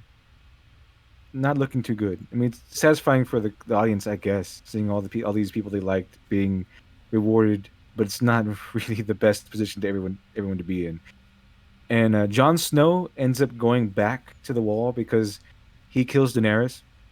So the Unsullied want to punish him, but the lords of Westeros don't want that to happen. So they compromise and send Jon Snow back to the guard to watch the Wall. But there is no wall. There is no guard over there. So he just basically goes to an empty keep, and So he becomes king of the North. so what is he defending against? Like, Nothing. Like, he leaves the wall because no one's there. So he basically becomes the king of the free folk, and it goes way to the north. but isn't that like tundra and like desolate desert? Like there's nothing there. Basically, he rules over whatever north of the wall. That's basically his kingdom now. Which was previously occupied by the undead zombie Yeah, horde. the undead and the walkers and everything, and the free folk. But they're all gone because the Night King died. Yeah, they should be all gone anyway. Okay, that makes perfect sense. Thanks, writers. I think Hmm. it's better than him going back to the Night's Watch. It's like, man, he's ending up back in the Night's Watch, but there is no Night's Watch because they're all dead at the end of everything. I mean, personally, when something I wanted to happen at the end of Game of Thrones is that I want Daenerys to have died a no kind of a maybe semi noble death, maybe somewhere along the lines, and everyone being who's up for the throne killed, and then Jon Snow forced to take the throne, and having to step over Daenerys' dead body to do it, even though he doesn't want it.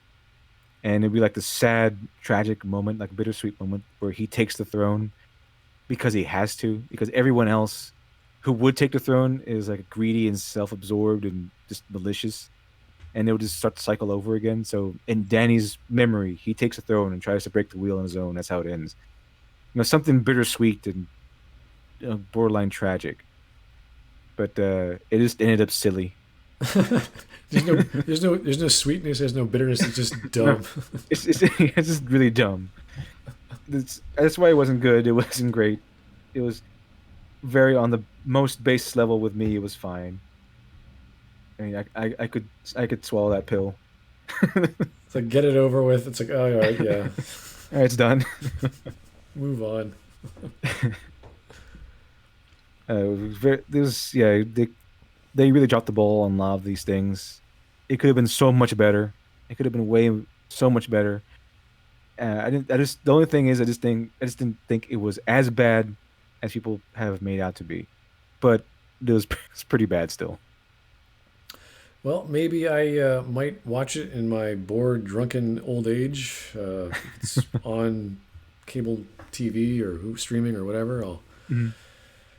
get through it one day, but I just am not motivated. I heard season 6 was good at times, but I can't remember which season per season. I've kind of binge watched the entire series over a course of days, so they kind of blend together for me. But I remember events and things that happen. yeah, I know. I remember Um, this pictograph of a horse. yeah, that's This what I think funny, of too. funny picture of a horse. The first 4 seasons are great.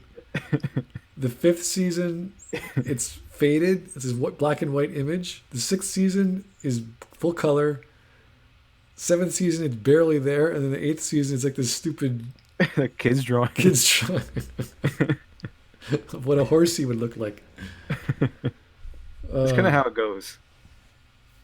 I guess that's why it wasn't as disappointing for me because I saw the last couple of seasons and it really fell apart. Even people who liked it knew that it kind of fell apart, and so my expectations were already adequately low enough, I guess. hmm. Well, I gotta wait for that book of Martin's to come out, and what is it, 2020, 2022? Something like that, if Oh, ever. Jesus. As far as I heard, he's going to make it like the ending of the show. What? Yeah, that's what I No. heard. Anyway. Going to No be going to way. mimic the ending of the show, so that the show and the books can end in a similar fashion. That is Which stupid. a horrible idea, a very bad idea. That is the dumbest thing. If you have a killer HBO show based on your amazing book series, that is just a secondary in your brain, your creative mind. That is the secondary sort of ego boost. It's like, oh wow, some guys liked me so much they wanted to make some media out of it. I let them. I got a royalty. Everything's awesome. But in my brain, it works differently. Like there's no way a serious writer would let external stories or external influences affect their imagination. Yeah, obviously, passively, you could say everything affects your imagination in some capacity, in some subconscious way you're not fully aware of. And I'm sure Martin has enjoyed the fame and fortune. Oh yeah, I imagine so. But to say that is just like he's still a smart, like the same with Stephen King. He says a lot of great things, he says a lot of dumb things. Still a great writer. That doesn't mean I want to read his books. Okay, Have those, you tried reading a Stephen King book? yes. It's very verbose to say the least. Like I tried reading it. And it's nothing like the movie. It's like he goes from one place to another, and it's I have no idea where how they all connect. He goes from like a someone talking about his life and his wife and how she Yeah. has like some sort of sickness, and then he goes to how this gay guy is getting beat up at a bar, and how badly they treat gay people in that town or something like that. And he goes somewhere else. I have no idea what's going on. Am I reading it? What's going on? Yeah, no, no. It's he has a scene, and then he gets to the scene, and then he imagines what's happening in the scene. Then he describes the scene. Then he describes what that person is thinking in the scene, and he just keeps it just keeps snowballing, and you're like, holy crap. Yeah, it's no wonder his books are so long. Yeah, exactly. So eventually, you'll hit some writing which is great, Hmm. but it takes days to get there. That's Stephen King all over.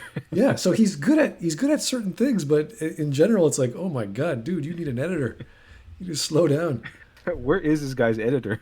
Yeah, no, I don't know if he's doing much writing these days, but it's just his typing speed is insane. He is one of those guys who can just churn out pages and pages every day. They can So pump out like volumes and volumes of tomes in a relatively yeah, short amount of time. I That's think one of his him talents. him and him and he should be the ghostwriter for Martin, Oh yeah. and Martin would be telling him what to do, and he'd be like, all right. Martin would be like, "Here's my ideas. All right, Stephen King, you write them up."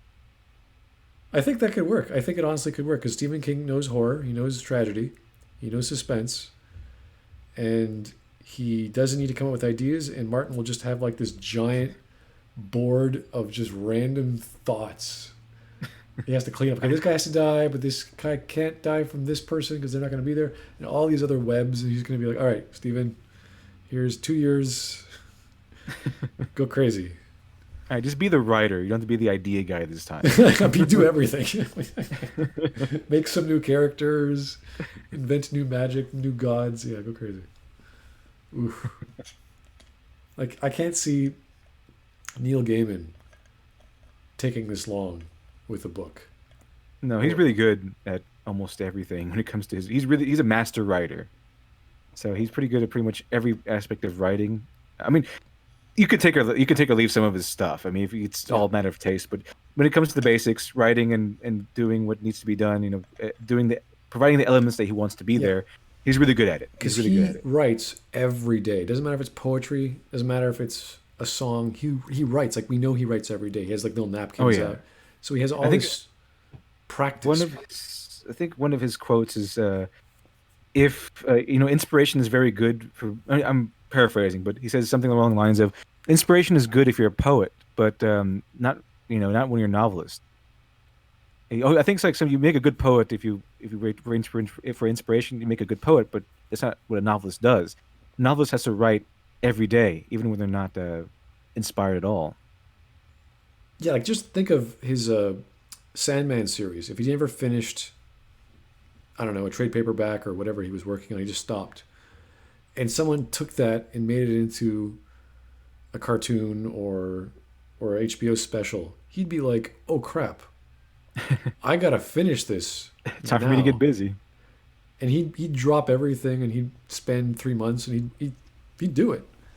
And I remember one story about Sandman where he never had a monthly gig before, and Sandman was a monthly gig, so Yeah, he was just on the ball, just trying to do things. And then there was one where there's a scene or a story about the French Revolution, and what he did was he just went to the store, he ran down to the store and picked up all the books he could about the French Revolution, and he scanned through them as fast as he could because he had actually got himself into a bind because he had no idea what he was going to write next. So when his editor called, he was like, I don't know, something about the French Revolution.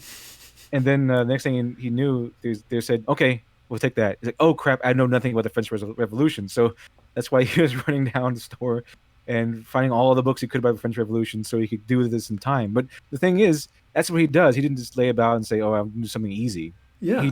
He went about and put the work in, and it's a pretty good story if you read that section in Sandman. Pretty And interesting. he has stories where he gets historical facts wrong. He gets like he wrote a story about a guy who ran for president who was 18 years old when Yeah, you're not allowed to run for president to unless you're 30. 35. Exactly. So he didn't Yeah. know like basic stuff, but he still came out with it. And he's like, "Oh, I screwed up the facts, but he Yeah, did the that's work." perfectly fine. That's perfectly fine.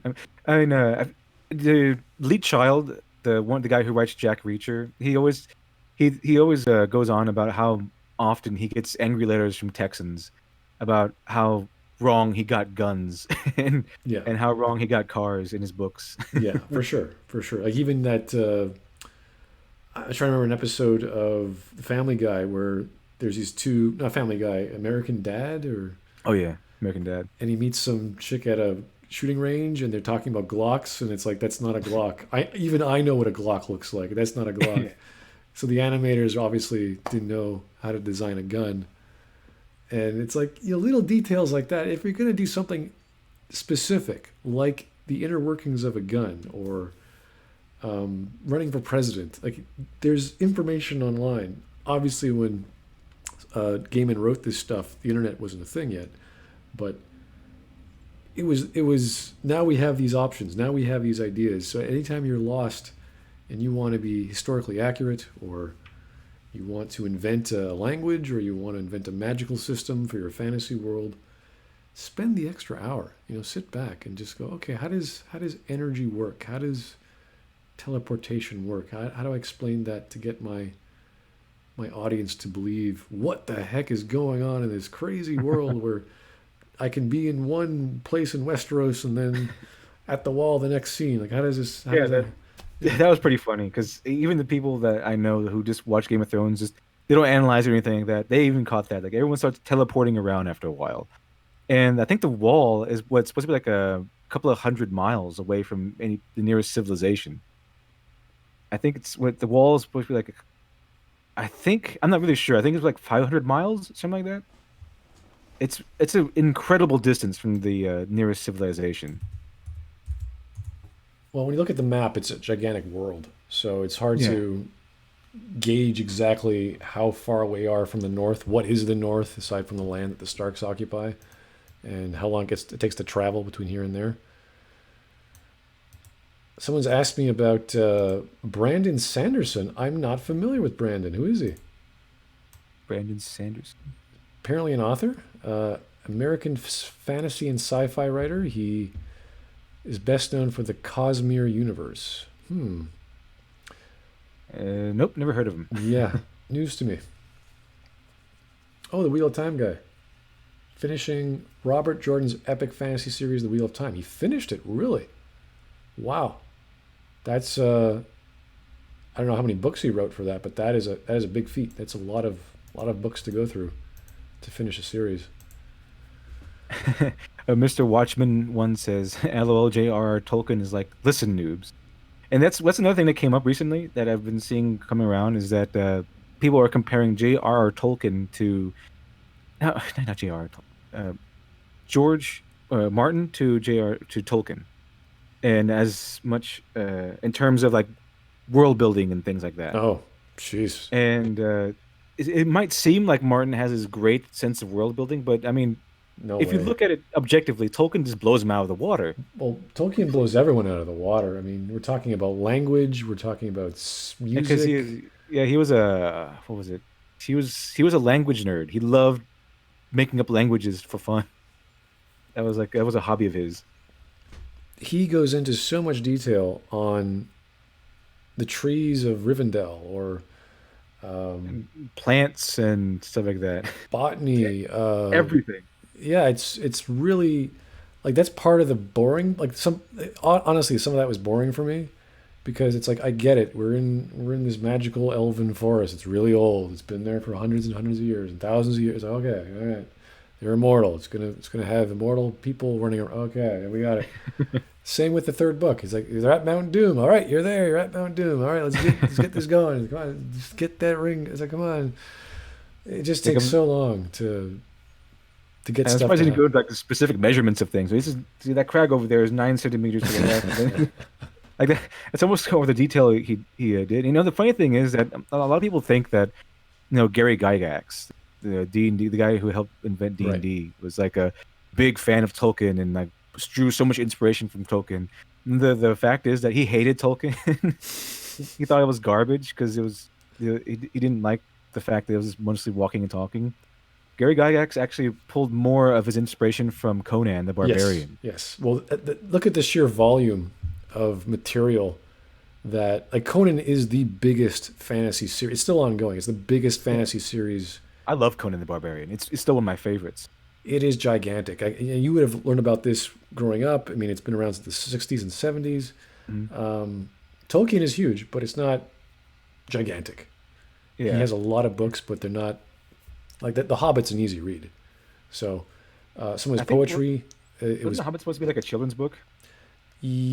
well, he designed them almost all for his kids, aside from like Sir Gawain and the Green Knight, which is more adult themed, that had some Hmm. romance and sex and violence and what have you. But yeah, mostly kids. And really, if you look at The Hobbit, it's just a basic version of what Lord of the Rings is. It's the same story, really, just smaller. So that's a Going good, yeah, it's a good idea. It's going a, to mountain. well, it's the same events pretty much. You know, Yeah, there's a pretty dragon. much. Yeah. You know, yeah.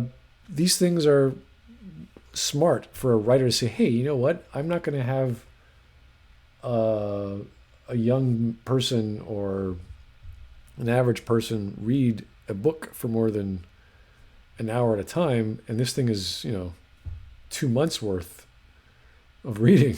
So I gotta probably tighten up my sentences here, and that's where he actually had to sit down and go, okay, I gotta make something that's digestible by the general audience. And it's prequel. It's a prequel story. It's a great idea. So writers need to learn to do this. Obviously, Stephen King never did. Martin just doesn't care. He just does what he wants. He's read a history book and turned it into a pretty good series, but it wasn't nearly on the level of Tolkien in terms of world building and culture creation and things like that. Yeah, and if I think he was asked what books would you bring to a stranded desert island, and it's like no question it would be Tolkien, Lord of the Hmm. Rings. So he knows exactly where he's getting his inspiration from. So, but yeah, Conan is really like there's just so much to draw from if you're talking about fantasy, and it's not even yeah I put it on the same level as the fantasy of Martin. It's very Hmm. low level magic. Yeah, they're all kinds Yeah. of tribes and they have their own powers, but it's That's what I like about Game of Thrones and Conan both because I really like the low fantasy. yes, there's so much, especially in the Japanese world of comic books. There Hmm. is so many tropes. There's so much world that's now it's magic. Now all the noble bloodlines have certain flavors of magic, and they're known by this magic crystal, and this crystal is blue, and that means they know water, and this is green. Like, okay, like it's all streamlined. It's Hmm. all easily digestible, which is arguably a good thing, but you're not producing something new. You're not pushing any boundaries. Yeah. And now we Uh, have I'm not saying they're bad, but now we I don't think we have any memorable manga or visual novels in maybe the past 10 years. yeah, we The had a lot of good ones and all right ones, but nothing like that really stood out. yeah, Nothing that the author of really took hold. The author of Lone Wolf and Cub died this year, Yes. Oh yeah. Yeah, I heard about that. but He was one of my favorites. the manga series is brilliant. Like I Lone Wolf and Cub. Oh yes. Oh brilliant. yes. His that manga series is one of my biggest inspirations. It's it's very excellent, and I also like his other series, Samurai Executioner. Have you read that one? No, haven't touched it. It's also good. It's not a big epic, giant epic like Lone Wolf and Cub is, but it's more condensed characterization because basically all the stories revolve around a historical figure uh, who was basically just a really skilled swordsman who beheaded criminals. Right. It really goes into humanity and like you look at the criminals and he has his own philosophy and merges his philosophy with the some of the interesting criminals like it's there's always something interesting going on like I think the one I like to recall when I talk about this series is there's one incident where there's this like child killer like he hunts down little girls and rapes and kills them and he's eventually caught and when they get an executioner over there, it's not the main character, but he refuses to execute the guy because he sees something on his neck, and then they see that he has the name of the shogun tattooed on the back of his neck, which cutting through that is a big no-no. Right. You do that no matter the circumstance, that's pretty much cause for death. So they go, okay, we'll go ahead and give this to the main character, uh, and we'll see how he handles it. So basically, at worst, we'll let him cut the guy's head off because he never fails. He never fails to go through with his duty, no matter what the consequence. So if he goes through with it, we'll just kill him. He'll take the rap, and he'll take the heat. But when he gets over there, he goes, "Well, okay, I'll just slice off your tattoo and cut off your head." And so he's such an expert with a sword. He skins the guy's neck so that he just flays the tattoo off his neck, puts it somewhere safe, and then cuts off the guy's head, and that's the end of it. And so it's kind of like you always see these sorts of story. That's pretty much what it is. Every single story is very interesting. It's very small scope, especially when compared to the Lone Wolf and Cub series. Very small scope because all takes place pretty much in the same town. The main setting is either his mansion or the executioner's block. But a lot of it has the same tones, the same dark, bitter tones of Lone Wolf and Cub. It's very harsh, very. There's no real mercy in this series either. It's all sometimes the best you can hope for is you die a good death. It's like this, for example, there's this one execution that takes place where I think it's this one of the traditions of the executioner's place is that after the head is taken, it's washed, and the male heads are washed by men, and the female heads are washed by these low grade, like low caste tier women. And one woman, she works there until she finds out that a guy is being a certain man is being executed, and she requests to wash his head, and they say no, that's you can't wash a man's head. And turns out that this guy had killed her husband and raped her on a wedding night, and then kidnapped her and sold her for he went town to town and sold her for as a prostitute. But the thing is that over her course of time, she fell in love with him and she hated him. So she wanted to wash his head after he was executed because she loved and hated him, and then she hung herself. And that's how that story ends. So that's sometimes they're as dark as that. Oh yeah, they're the level of mysticism is pretty obviously very Japanese and based on Shinto religion. So there's no real magic. It's all just Yeah, Lone Wolf and Cub. I don't think there's any magic. Maybe there's no. like a little bit of mysticism. There's maybe a little. This is the one big one would be when he was trying to assassinate the living Buddha. Yes. That was the one time there was real like supernatural something going on because he wasn't able to kill him because of his chi, or he wasn't able to kill him because he didn't reach. What was it?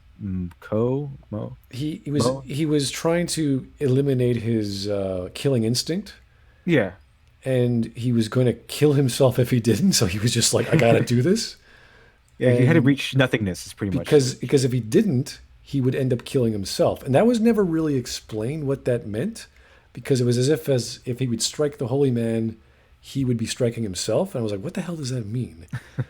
Would that be like he would be chastised by the community? I don't know, but he went into the woods by himself and he just meditated like for days and days until the wolves that would come by, that they would stop attacking him. So he focused so well that he eliminated this killing instinct, and he achieved some sort of nothingness that they were referring to. And because his son is essentially just does whatever his father does in whatever capacity, he achieves Mhm. this as well. And this is seen later on in another story where he can actually have an eagle land on his fist, his little boy's fist, Oh yeah, yeah. I remember that. because the boy is so one with nature or what have you. Whereas it takes an actual eagle handler like decades and decades to get the eagle to trust you. So that was part of the mysticism, and of course the holy man, he says, well, I serve all people. He wants to kill me. I have to have him help him kill me. And while they're seeing this happen, he's sliced. He's already sliced. He's dead, Mhm. and he's Yeah, talking to people. He's saying, "Isn't it beautiful for one to perfect his own path?" And then boom, he slides in half, and there's all this big explosion of blood, yeah. and Man, everyone, it's an awesome series. oh, it's beautiful. It's It's an absolutely awesome series. fantastic, and we don't get those anymore. We're not going to get those anymore. Yeah, that's like a once in a lifetime Yeah. generation type of series. It's excellent, excellent, top notch, top tier stuff. I don't think there's one story in that entire series I disliked. It Uh, was always interesting. one or two were kind of mundane, Hmm. but like he's always up against assassins. He's always up against some like the realization of his plot is just like crazy. It's like, what? This is why Yeah. you're doing this? Like, what? Oh, you mean how, especially what we find out what the money was all for? Yeah, exactly. I was like, what? This is crazy. Oh, well, that's sort of silly, but I thought it was gonna be something for like something epic, something extraordinary, but it It's was like, kind of yeah, it ended up being kind of mundane. which is fine. I mean, you could do mundane stories or goals, but he sort of knew that's what it was going to happen. So it's like you knew this sort of showdown was going to happen. And It's like, yeah, of course, I gotta do this. It's like, okay, you have like bushels and bushels of money. I think he literally has a forest of money. It's Because funny. his servant he puts all of his money into bamboo shoots. He's like a forest of bamboo that he hides it in. But Yeah, yeah, the whole series was an excellent series, one of my favorites of all time. Fantastic. yeah. So we're never gonna get something like that. All we're gonna get are sequels and regurgitations.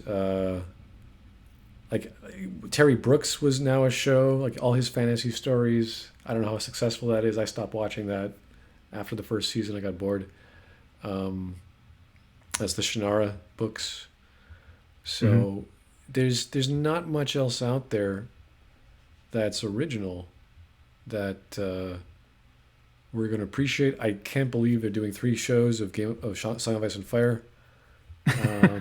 I don't know They why. do have, it's like 3 spin-off shows, right? It's ridiculous. It's as if saying, "Hey, you know what? This show is great. Let's do another. Why stop there? Let's just do 3." And like, what? Just We're not done pounding this IP into the ground. Let's go ahead and ring it until we can't you know, give ring it it out anymore, and then we'll kill the goose. give it a few years, buddy. Like, come on.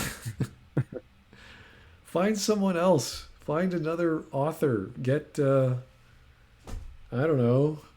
You Get a know these spin-off. You just know these spin-off series are just going to be terrible. I mean, there's going to be they're awful bastardizations of what the show originally was. it's like passing a torch and the torch is now a match and it's like, oh, come on.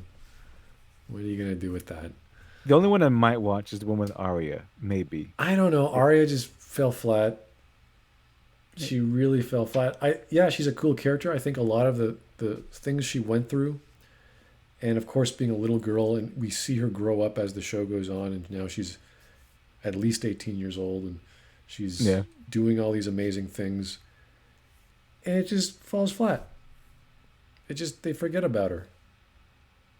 Yeah, she kills the Night King, but did she earn it? Was it explained? Why did she have to do Resident Evil type scenario to walk around a freaking library while a war is going on outside?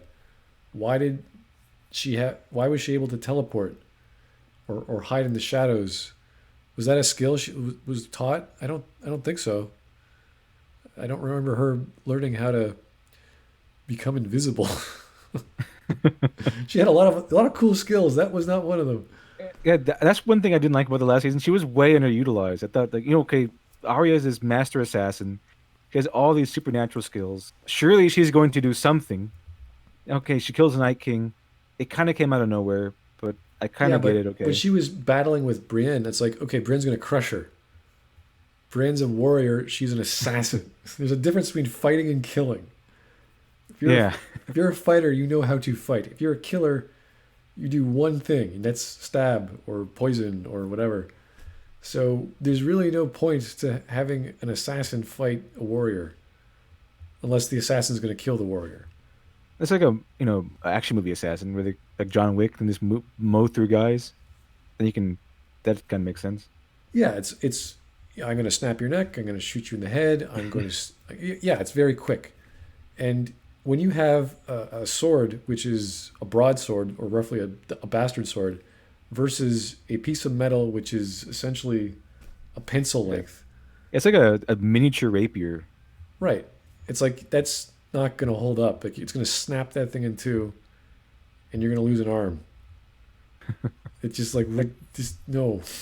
It's like the Hound said, you know why that guy won? Because he had a big fucking sword. I love the Hound. I love the Hound. He's just so blunt and animalistic. That's kind of, I guess that's kind of why I like the Punisher too, because I like these more mundane people with, guys with no powers, just self-determination and physical skill.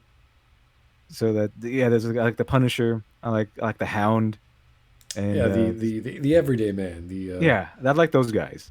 the Harvey Bullocks of Batman. They're just like the the I like dirty. Harvey Bullock too. I like Harvey Yeah, no, Bullock no. also. It's just like you relate to him because he's such a mundane character. And he's like, oh, Yeah, there's Batman. All right, let's see. Oh yeah, he's doing our job. All right, let's go. yeah, Yeah. I really especially like them if they're both like the everyday man, but they're also really good. They're also like formidable, even in the world, even in a fantastical world in which they live. Like the Punisher can tangle with the likes of Daredevil, and the Hound can fight off like he can fight. He stood against the Legion of the Undead and he survived. You For know, some so reason. yes, for some reason I'm not going to question it. The Hound is. I'll give deference to the Hound. I'll forgive anything to do with the Hound because I like him so much. So, he's my blind spot. I was like, all right, he survived. Fine, awesome, good. I, I was I a kind of like this his conclusion. I was a Jorah moment. I thought they got Mormont just right. I thought he was flawed. He was pure and like just like Brienne, only the Mhm. tragic version of Brienne. Yeah, Thought Jorah well, Mormont was done right. I and then didn't he like the way died doing what he he did wanted. die. I don't know exactly how he died, but it was like, all right, he died doing what he believed in. Perfect.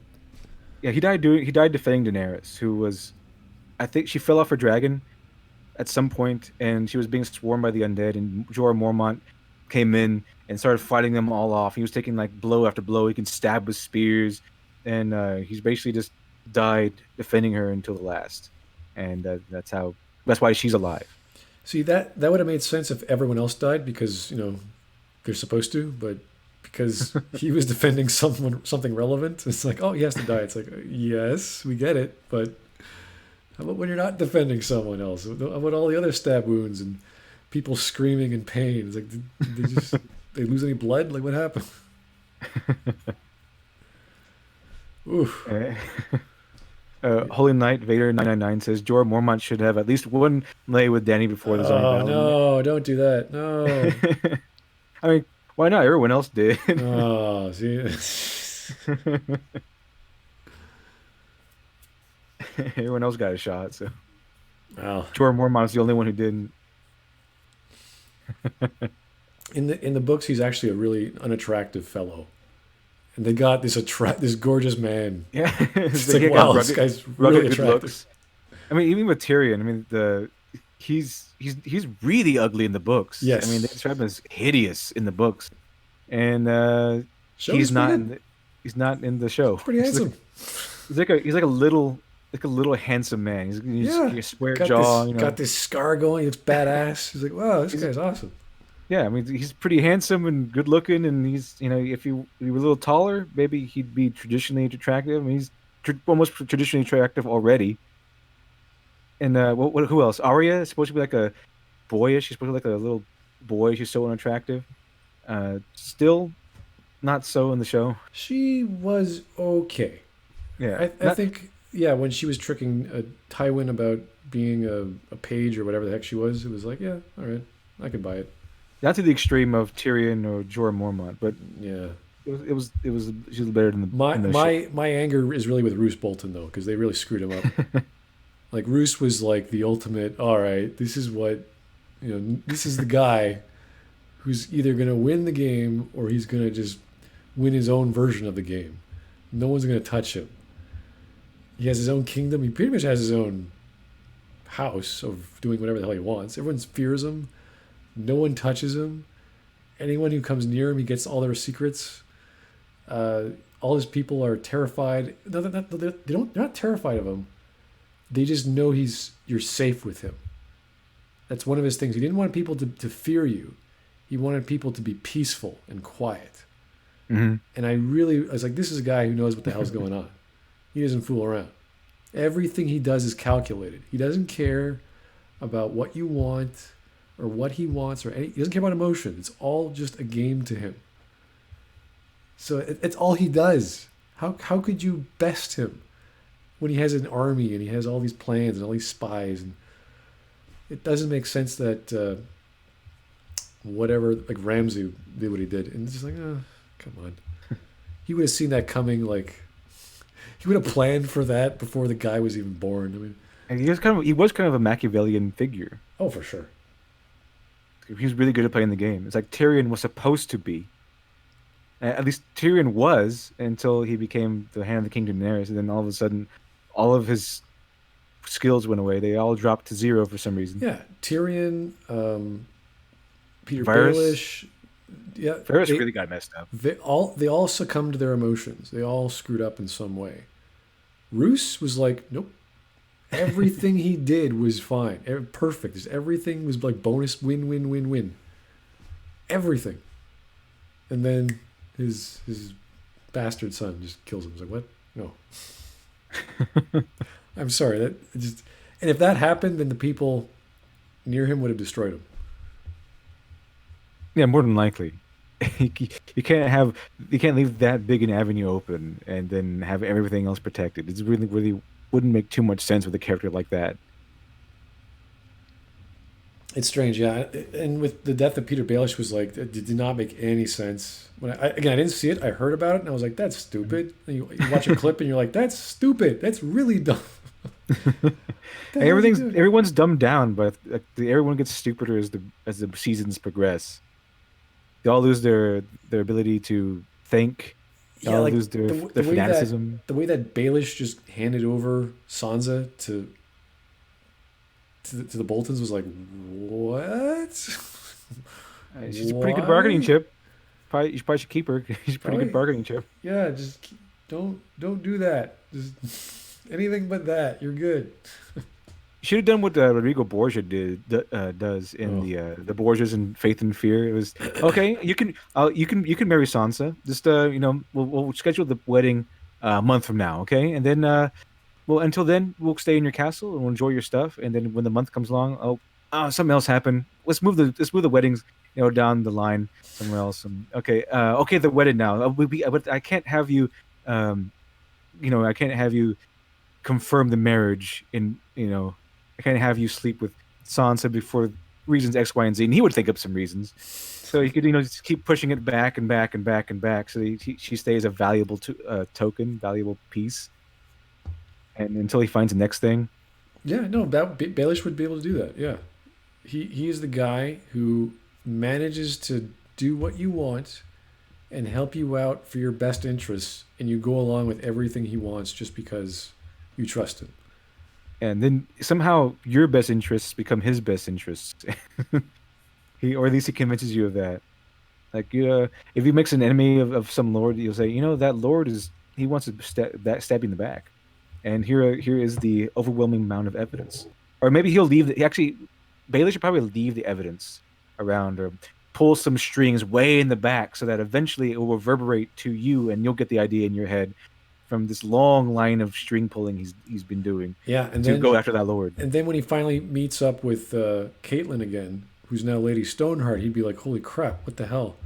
This is everything I wanted in life, and now she's this murderous psycho." Like, what would he do? That's the kind of character development I'd like to see out of a planning Iago style character who does everything for himself that you don't know, and all of a sudden the love of his life is no longer, well, whatever she is. That would cause him to think like, would he react emotionally? Would he just give up? Would he not care? These are interesting dilemmas when you're dealing with the fantasy or the medieval world of a setting that involves fantasy to turn people into whatever undead creatures that live for vengeance. Right. Oh, yeah. Great stuff. Anyway, yeah, we can keep talking about this wonderful lore of the series, which obviously the showrunners have either forgotten about or didn't have time to put together because, well, we don't know why exactly. They just stopped wanting to make a proper ending. I guess you could argue the 2 hour episodes were 60 or 12 normal episodes. Hmm. I guess you could argue that. But, they had the opportunity, they had the resources to do more. They just didn't. And they didn't even do it right. If it was like, you imagine if it was like, you know what, we don't need all this extra time because we figured it out. And if we were to add more, it would screw it up. You're like, oh, this must be brilliant. They figured it all out beforehand. So I'm like, okay, that's probably a good send off to the series. Maybe I'll watch it. He's like, nope. Maybe I want no, no, no, no. But like I said, I think it's fine. But they did a lot of things wrong. They messed up a lot of they messed up a lot of things, and it's probably due to the fact of them continuously to lower expectations. Why I thought it was fine in comparison to all the other episodes I've seen and the series as a whole. And I'm not as mad about some of the things that happen as everyone else seems to be. But it's by no means perfect. It's like Yeah, I the said, the only good it's thing not even good. I was told was that because John goes back up north, he finds his dog again. He does. He does find Ghost. They are reunited, and they got like a hugging scene or something. Okay, well that's a happy ending, right? Yeah, that one's resolved. There we go. See, it's not all bad. It's just mostly Although bad. I think Ghost was in the Battle of the Long Night. Ghost was in the first wave of people to go up against Did he have the undead. any obsidian teeth Nope, or like what? nope. He just fought, and he lost an ear, I think, but he Holy crap! survived. Jorah Mormont was one of the ones who went in, and that was very interesting to me because the Dothraki and Jorah Mormont were the first guys to fight the undead, and they went in with regular weapons. And I was asking a friend of mine who had seen the episode before me because I didn't see it when it came out, and I say, okay, so the Dothraki, do they have like weapons that were made from dragon glass or something? And he says, nope. Then why are they going into battle? Why? Why? And no one, I know. He says, I don't know. They are. I'm like, okay. It's, and then they play it where it's like they light their weapons on fire. And like, okay, now the weapon's on fire. Now you're going to attack them, and then they're going to be on fire, but they're not going to be dead. Oh, So so fire they doesn't play. kill them. Oh dear. Yeah, it's. I mean, I think it probably does. It just lights them on fire. It is. I'm not really sure how it helps at all with these particular undead. So when they charge into battle, there's a scene where you see their flaming swords. Like it's all dark. The only thing you see from where you are the flaming swords, and you see the flaming swords start to disappear one by one as they start to die. And it seems like you're supposed to be surprised by this. Like they went into battle against the army of undead without dragonglass weapons. What was supposed to happen? I don't even know why they send in the Dothraki at all. Why? But Jorah Mormont somehow survives that. He comes back, Oh really? and yeah, I don't know how. He and a couple of. That's why that surprised me so much that she had so many Dothraki in the end because it seemed like they sent the entire Dothraki horde that she had after the undead, and they all died like in 5 seconds. And then Jorah Mormont came back. The only people that came back were like maybe a few Dothraki, and it seemed like the only thing they had after that were Unsullied and the regular guys that stay there in the north, the regular soldiers. And so the Unsullied start getting decimated and destroyed, and they start getting killed because the way that the undead attack is frightening. They're like it's a literal ocean of undead. Like they make waves. They get crushed by a wave of undead people. And I'm like, okay, all these people are dying, and just lose so many Unsullied. I see no Dothraki anywhere, so I assume they're all dead. And then after that battle, they lost so many people. And then at the very last episode, it's like, where all these Dothraki come from? She has like thousands and thousands and thousands of Dothraki left, and tens of thousands of Unsullied. Like, where all these people come from? Where were they? That's what, it's like. All of a sudden, she has this grand army again, even though this army was destroyed during the Long Night. I'm not really sure how that happened. Like, I saw them all die. If they weren't there, if they were there the whole time, where were they this whole time? So A little bit of a that's kind of weird. continuity error there. I see. Yeah, I have no idea. She still has an army, I guess. She has Yes. reserves. You're just waiting behind the castle. It's like, yeah, well, when the castle gets sieged, then we'll use you. It's like, what? Like, okay, if everyone's dead, then you come out. Finish them off. Last resort. Yeah. No Which is a flanking bad idea. maneuvers. No, waiting for them to advance and retreat. No, just. We're just gonna wait inside the castle, and then we're just all gonna die, and we're gonna fight them off. And like Worf said in DS9, a siege is a slow death. It's a defeatist mindset. Yeah, holding yourself up in a siege is not a very good idea. Uh, that's that's what they did, and they had really no good tactics at all, except for dig a pit around the castle, which is kind of like basic common sense. It's like, okay, and it's kind of a bad sign where, okay, that's pretty clever of these particular people that they dug a pit around the castle to make the advancing army slow down a little bit. Like, yeah, that's kind of what you do. Something called a moat. Good job. Good job, everyone. You dug a pit. Yeah. That was after they put the catapults in front of the moat. Yeah, put the catapults outside. Okay, we dug a pit. That's good. What's next? I have an idea. We'll put all of our catapults outside on the front lines, and we'll start the battle by sending all of our cavalry without dragon glass weapons, all to the mass swarm of undead. And then, okay, so after they're all dead, then what? And then we all run away. I mean, that had to be literally their battle plan because that's what happened. It's not like they broke flanks and fled. That seems to be the battle plan because it seems how it played out. Okay, after the Dothraki are all dead, then we run away. That's how it went. That's how it seemed to have been planned out. Yeah. What's going on here? Why? I've Why watched did they do a few battle strategy videos. It's like, ooh, this is really dumb. Like this is like stupid bad. Like if they had zero plan and they just got scared and hid in the castle, they probably would have been a lot better off than all Yeah, the crap they did. yeah, because they all held up in the castle. You know, it's kind of a defeatist attitude, but at least they all be there. They wouldn't have because one of the things the Night King did was that after he killed all the Dothraki and all these people, Jon Snow was facing him down. Jon Snow was like charging after him. You think it's going to be like a one-on-one between Night King and Jon Snow. The Night King just looks at Jon Snow, raises his hands, and everyone they just killed is now part of the undead army. I'm like, didn't you know he could do that? Didn't? Where do you think he got his undead army from? They just plucked him out of the snow. He could raise the dead. Why would you send the Dothraki again? Why would you send the Dothraki over there just to die? Of course they're going to die. It's just a whole mess People of are saying things. that because Jamie joined the fight, apparently, that he could have gotten some alchemists to bring their knowledge of making wildfire. And that's like, yeah, that would be pretty logical. If imagine if the whites and their army came to King's Landing, that would be like, duh.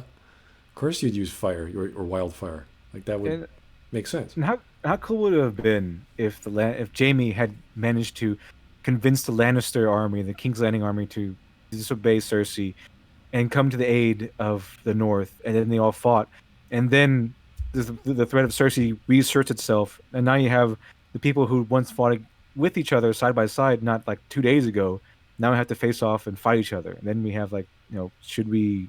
Is it going to be like the Christmas piece of World War One, or is it going to be Right. what's going to See, happen? I was expecting when well, I don't know if Tyrion actually was involved in any of the war, but that the people who remember Tyrion when he fought back in season 3 or 4 or whatever it was, when Stannis was attacking the castle, they remember him and they see him. They say, "Oh, we're not going to fight you."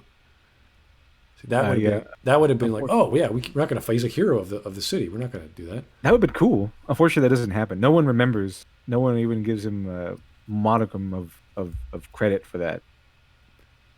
That It's, would have been. He would have been like, "Oh, people care about me. They remember me. They in were." fact, in the end, then I think Sam Tully brings in like a chronicle of a book that was a chronicle of everything that's been happening since season one, like all the, and it's literally called the Song of Ice and Fire. Ugh. That's what the chronicles called, and everyone's joking that the TV show in Westeros they completed before George R. R. Martin did, but Tyrion was like, "I hope he speaks well of me in here," and then Samuel was like, "Oh," and then Tyrion was like, "He speaks badly," and Sam was like, "He doesn't speak about you at all." So Tyrion Nice. doesn't get anything, doesn't get any credit for anything he's ever done. Nice. Fantastic. Oh, All the things Tyrion did, nope, not recorded. sad. Highly disappointing. Not as bad because it's just so lame. That's probably it. That's why I think it was just fine because it wasn't great. I didn't find it terrible. It was just lame, and not very extraordinary. Isn't had it didn't wasn't it didn't have any awe moments that you remember forever, and except for maybe Daenerys burning down King's Landing and the carnage that followed, obviously. But the final ending didn't have any great feelings of closure or satisfaction. which is what you don't do in an ending. An ending is supposed to be satisfying for whatever reason, whether it's a good reason, whether the bad guys win, whether it's bittersweet, whether it's happy, whether it's sad. It has to connect with whatever the plot of the characters were and what they were trying to get and what they were trying to achieve. That's pretty much like when you write a story, just as a general rule, you always have the ending ready to go. Like as soon as you write your characters, like, okay, this person has X and he wants Y. And then you go to Y, you say, does he get Y? Yes or no? And then you write that last chapter, even a skeleton of it. But no, he doesn't get Y. He gets X. He gets something. He gets B. Yeah, it has to make sense. The plot has to reflect the goal. And if it doesn't, this is what you get. You get a bunch of people who sadly have all this lore, all these characters to work with, years and years of development and progression, and you just get a big giant mishmash of CGI dragon burning things up and destruction. That's not what you want out of an ending. You want a pedestal to put your characters on and to have them shine in Yeah, one last whatever time. one final romp, one goal they finally can get, the end of their quest. And what a dud. what a meh. In some of those episodes, I felt like Arlie Ermey's character from Full Metal Jacket. The ending, like, why is Sergeant Pyle have that gun? Why is Sergeant Pyle up after the lights out? Why is Sergeant Pyle not being beaten right now for disobeying orders? I was like, why are they doing the Darth? Why are the Dothraki charging in there? Why don't they have dragon glass weapons? Why are they putting the catapults in front of the castle? Why? I was like, why are they doing this? Why are they doing that? And I had no idea what's going on and why are they doing something. I like the episode mainly because of the visuals and how much battling there was in it. Just on the base level, it kind of I could forget about all the horrible other design errors they made, but something those things was just too big to overlook. Like, why would you do these things? And to that matter, after the Battle of the Bastards, why would you ever put Jon Snow in charge of another battle? Why would you do that? Hey, John, get off your horse. Why? I have a sword. They have spears. They have shields. You're going to die. Oh, you didn't die. Look at that. It's like you had the if you had he had such a Pyrrhic victory. Okay, that's the guy we need at the head of our armies. The guy who almost got his entire army destroyed and wiped off the face of the earth because he couldn't keep his emotions in line. Supposedly, he's a lot more stoic as being reborn, so he would probably value his life a bit more, or life in general. It's like, yeah, I feel nothing. Kill me. Let's go. Do it now. Do it. Hit me. Come on. I'm still alive. Look at that. And Jon Snow is a good and charismatic leader. I guess he's just not very good at strategy. He's good at tactics. He could fight, but he's just in general, he's ugh. He's a good warrior Yeah. and he's good at commanding people, but he's not really good at battle tactics. He should probably leave that to someone else. And that's why we thought Tyrion would have been the strategist behind Yeah, he was very good at it until he leashed himself to Daenerys, and all of a sudden all of his everything screws up. traits kind of went away. See, I like the idea of the maps. I like the idea that they plan everything out. They have this map and these beautiful wooden or metal objects to represent this army or that ship Yeah, group or whatever. Like, oh, okay, you're figuring things out before they happen, and it just doesn't happen with half of these battles, if not all the battles in the last season. And you're like, how could that happen? You have all these brains in the same room. Wouldn't there be like this massive argument? Like I would imagine the first episode would have just been pure just arguing over what battle tactic to use, and then use this flank and then use this part of the army because they have really good with spears. It would be all this discussion on what happens and contingency plans and backups and different ways of doing things, just all kinds of maneuvers. There's all these brilliant minds working, and then what happens? Oh, we're gonna have them follow Bran to the Kingswood because that's what he wants. It's like, okay, well then why did you have to have all this crap? Why did you go chase him?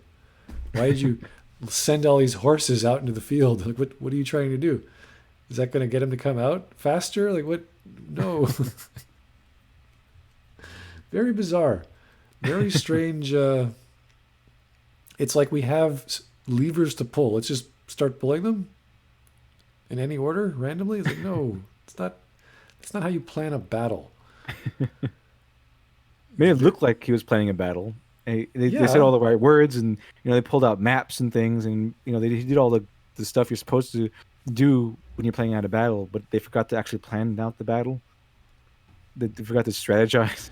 Yeah, The it strategy. looked as if they had the makings of a story or the skeleton or scaffolding of a plot that's going to happen. They start building and saying, hey, it'd be really great if we see a wave of zombies crush our forces. How do we get to there? Well, let's see how much we can screw up. So everything they do is like fail, fail, fail, fail. And they just Yeah. keep failing. It's like, how are they still alive? I How, kind of think they should have handled the battles of Game of Thrones like they handled the battle with when Robb Stark kind of rebelled, in that they don't actually show the battle, but no, they they show the don't. aftermath of it. You're right. They don't. It's just like, yeah, he's this great strategist and he's waiting and he's patient. He was Robb was just, a good strategist. yes. And he got angry with his cousin for screwing things up and whatever.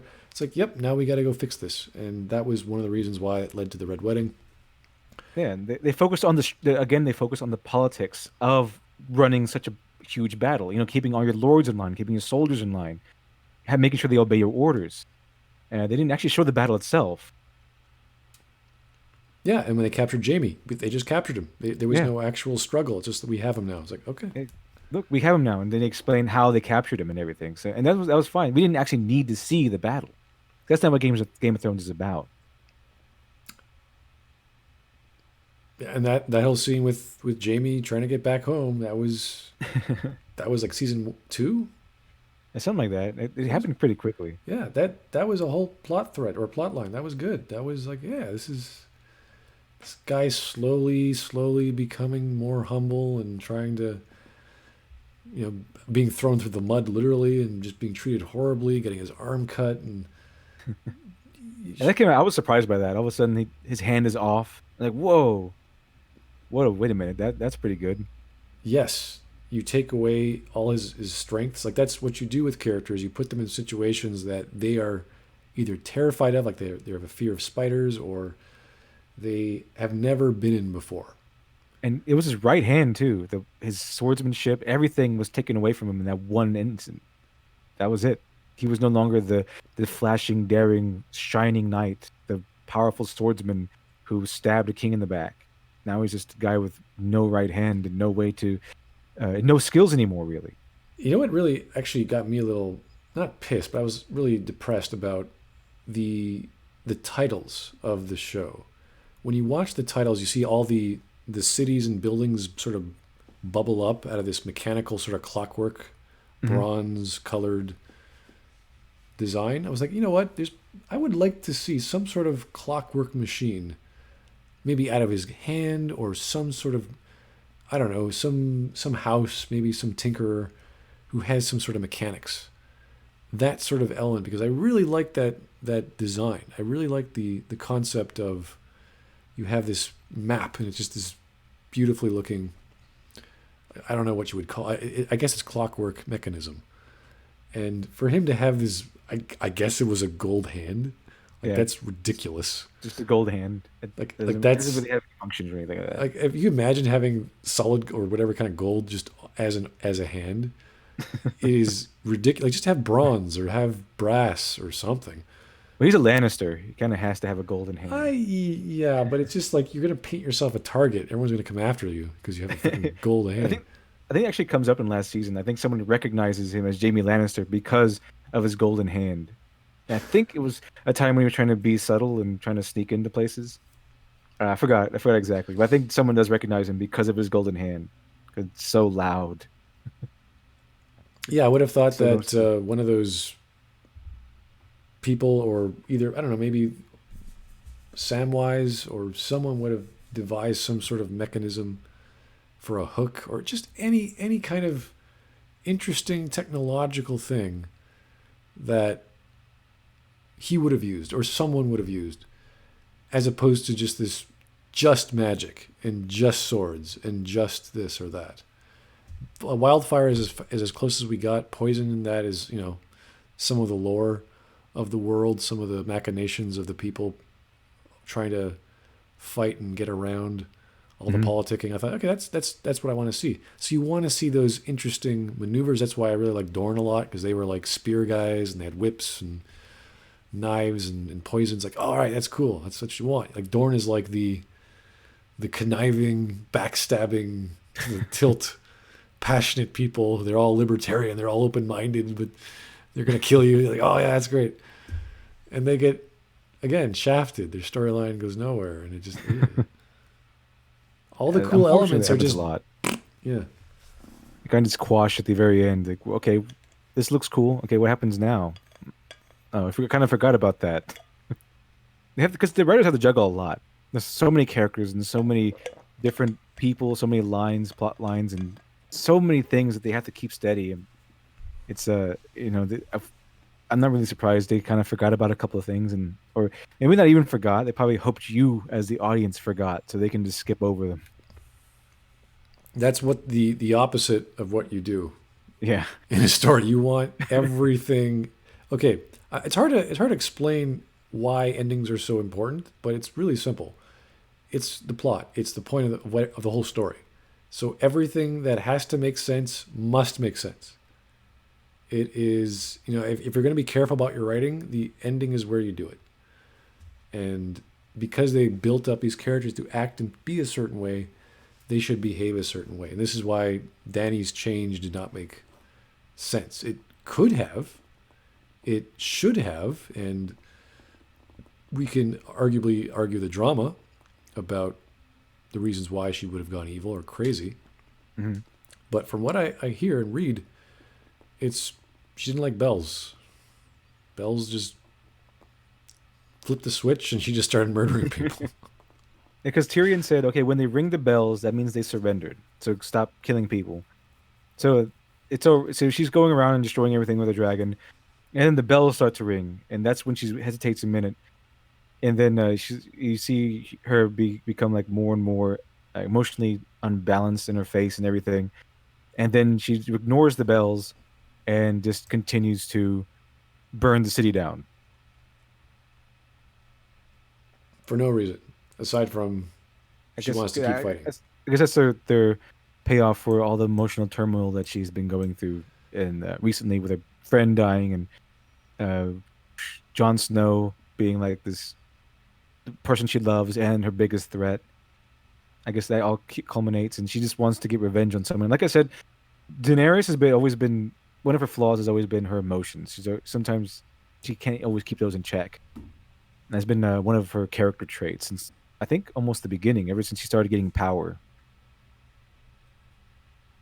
When she was younger, I remember in the first few seasons, she was pretty emotional, Yeah. and that was before her dragons were raised. So I kind of like, okay, yeah, I could. She's gonna grow out of that. She's gonna become more dignified. She's gonna see more of the world. She's gonna do good things, and that's what across the ocean. That was what it was all about. She was gonna temper herself there so that she's now fit to rule. Yeah, it never really happened. It happens a little bit. as she gains more power and starts to gain more influence, but it never goes away. It remains one of her greatest flaws is her emotions, which is why her turning on King's Landing kind of made sense, but they kind of handled it wrong. It wasn't done very well at all. So I guess we could argue all of the characters were handled poorly. Yeah, not It's just in season 8 either. I mean, they've been handled pretty wrongly for the last couple of seasons, I think. really well. We knew that Mormont was going to get a tragic death because Because kind of had to. he will sacrifice anything for his queen, and even himself when she's banished, he'll still sacrifice. It's like she doesn't want you. It's like don't worry.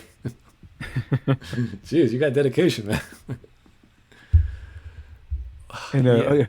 Holy Knight Vader 999 says, "You also don't sally out when the enemy outnumbers you. You sally out when the enemy is broken, and you need to follow it up with a knockout punch when they're running away." So it's also why I was wondering why are they sending Dothraki at all? Why are they having troops in front of the castle? Why are the Dothraki in front of there? Because the undead hordes are pretty much innumerable. It's like they have infinite troops. And I had no idea why they were even sending people to go confront them in the first place. Well, Surely, I mean, the best idea would have been to let them, set traps all along the path to the castle, and then defend in the castle with all your guys inside. I would imagine a massive flanking maneuver where they just rode across the battlefield, not through it, like not up, but like if they're hitting near the moat and they just do this crazy maneuver where they just stack all their lines and just go left and right. The same way the dragons I saw the video of the dragon just sort of torching the battlefield left and Yeah, right. I was like, oh, I'm that's not, I'm not, I'm not exactly sure if that would work in this scenario because the way they paint it is, like I said, it's a literal ocean of undead. Like it's exactly painted exactly like that. So when they come in, it's like a literal wave smashing against the good guys' line. So they come in as a huge horde wave and they smash into you like a giant storm wave. That's kind of how it's done in the show. so they're essentially useless. You're saying, Yeah. and the They, Unsullied are just their shields are too small or they just can't withstand. they hold back for a little while. I mean, they managed to kill a couple of them, but I mean, it's just way too overwhelming, and they get overwhelmed pretty easily. This is, I mean, just they're basically fighting water, is how they depict these undead. It's just a literal ocean. I don't see how I don't know why this had to be as dumb as it was. Like even if it was as smart as it was, there was still a very large chance they would lose. Yeah, And huge that chance. that is what you want. You want to see heroes be as smart and courageous and powerful as they can be and still not be good enough. That's where you get suspense. That's where you get drama, realizing that the antagonist is still the bad guy and he's still going to win. And there has to be some chance of luck, some prophecy that no one can see coming or can interpret to see coming properly, which what you should have done, at least what I think I should have done, because that was what the story was building up to.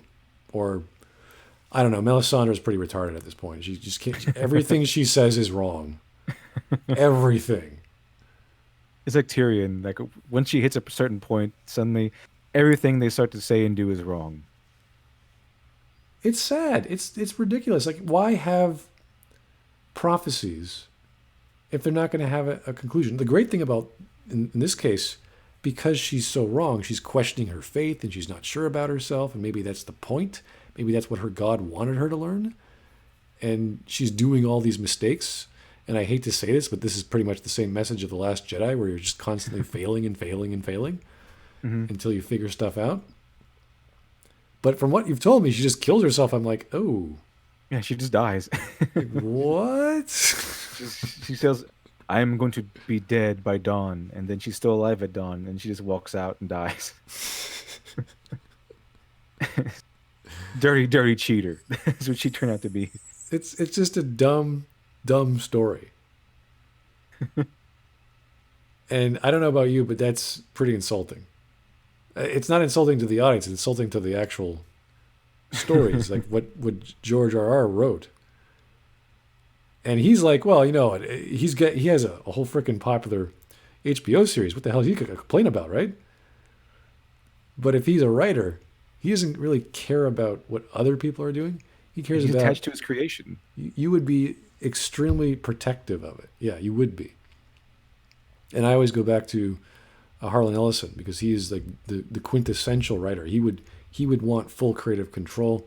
Sure, he gives some to the producer or director because of logistical reasons and how actors operate. Yeah, of course, he would let that happen. But he would be the guy calling the shots.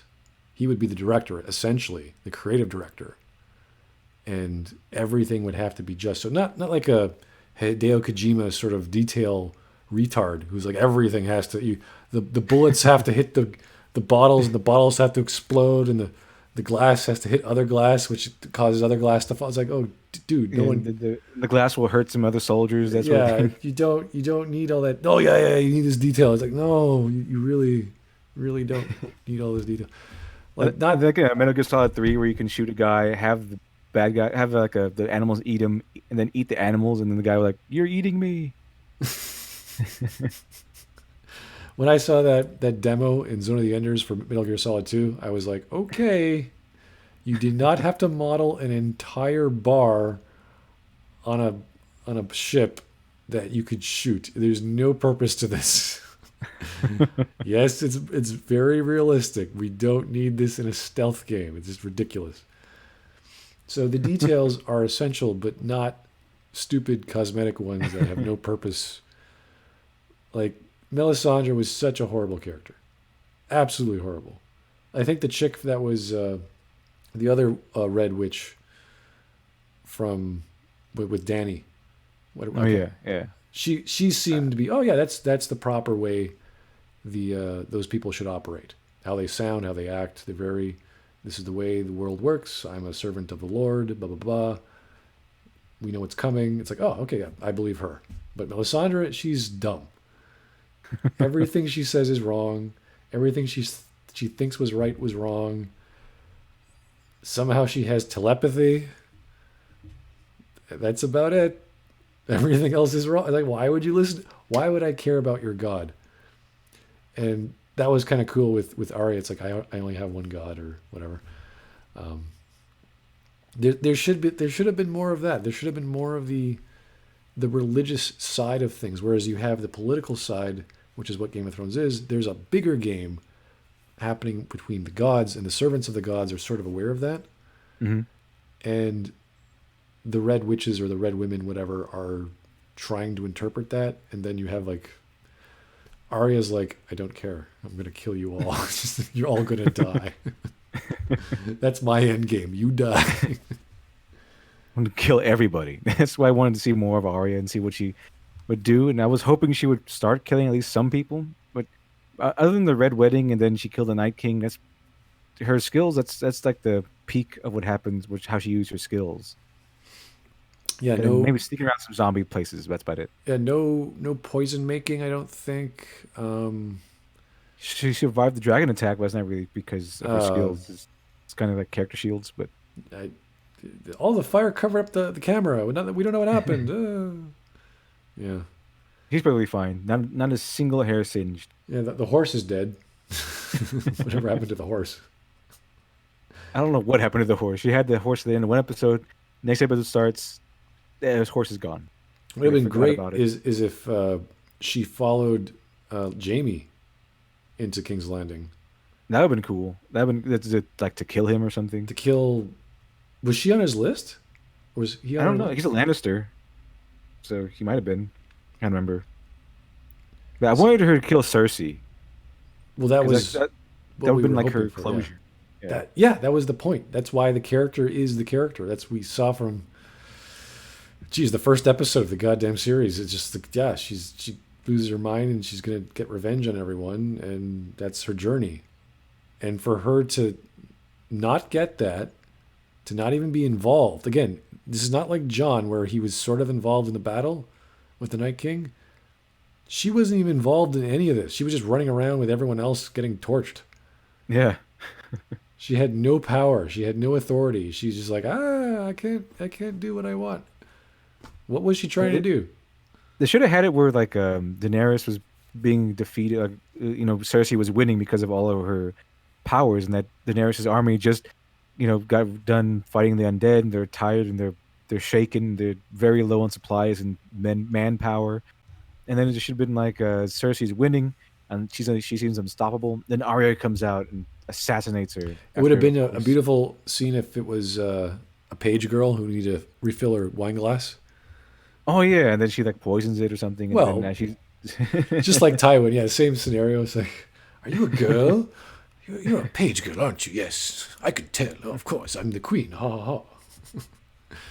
Then boom, she kills her. But of course, she has to say, I'm Arya Stark, son of or daughter of Eddard Stark.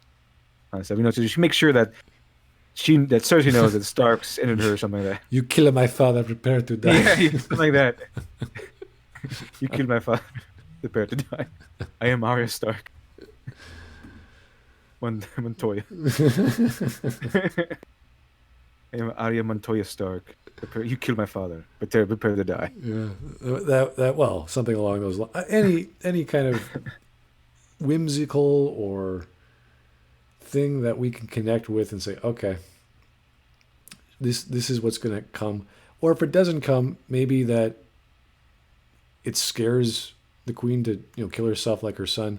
Any kind of there was a prophecy. Wasn't there some sort of prophecy from the witch in the first season? We learned about. And she would bury all her children, I think.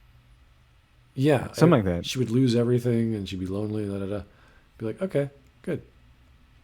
That's something we needed the prophecy. We needed the gods. We needed the Night King to do something intelligent, like not just intelligent in terms of strategy, but in terms of his purpose. Like you can't just make him a zombie horde leader who just wants to destroy. There's no like it's just a dumb story. Like there's no intelligence behind it. He doesn't talk. He doesn't want anything aside from killing living things and assimilating them. The way they set it up is that the Night King's purpose, his motivation, that he wants to kill Bran because Bran is the three-eyed raven, and the three-eyed raven represents all of human history. Like inside Bran's head is everything throughout all of history that pertains to humanity. And the Night King wants to destroy the three-eyed raven, to destroy all those memories and knowledge, and pretty much the representation of humanity. That was his goal during that episode.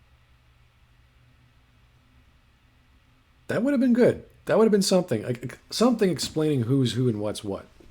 You don't just have villains. Like, can you imagine making a villain or an antagonist who has no plot aside from "I'm going to kill you all"? Wow, what a great character. He's the bad guy. I can't hear him speak. He never says anything. He's just going to crush you. And he does crush you. And then for some miraculous reason, you manage to get the slip on him and his entire army is destroyed. Like, I also like in the last episode. I like the fact that Sam stands up and he proposes democracy. Like everyone should vote for the next king. And then they pause for a moment, and everyone starts laughing at him. One of the guys, "What else? You want to give my horse a say too?" that's They good. laugh off democracy. It was funny. I was like, "Oh no, they're going to add democracy into Westeros," but then they don't. Just laugh in his face, and then they go next.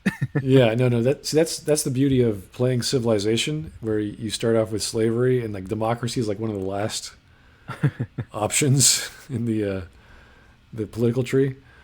So that's yeah. I don't know if a medieval world would be ready they post. they do kind of go with that way though. The lords now traditionally elect the king.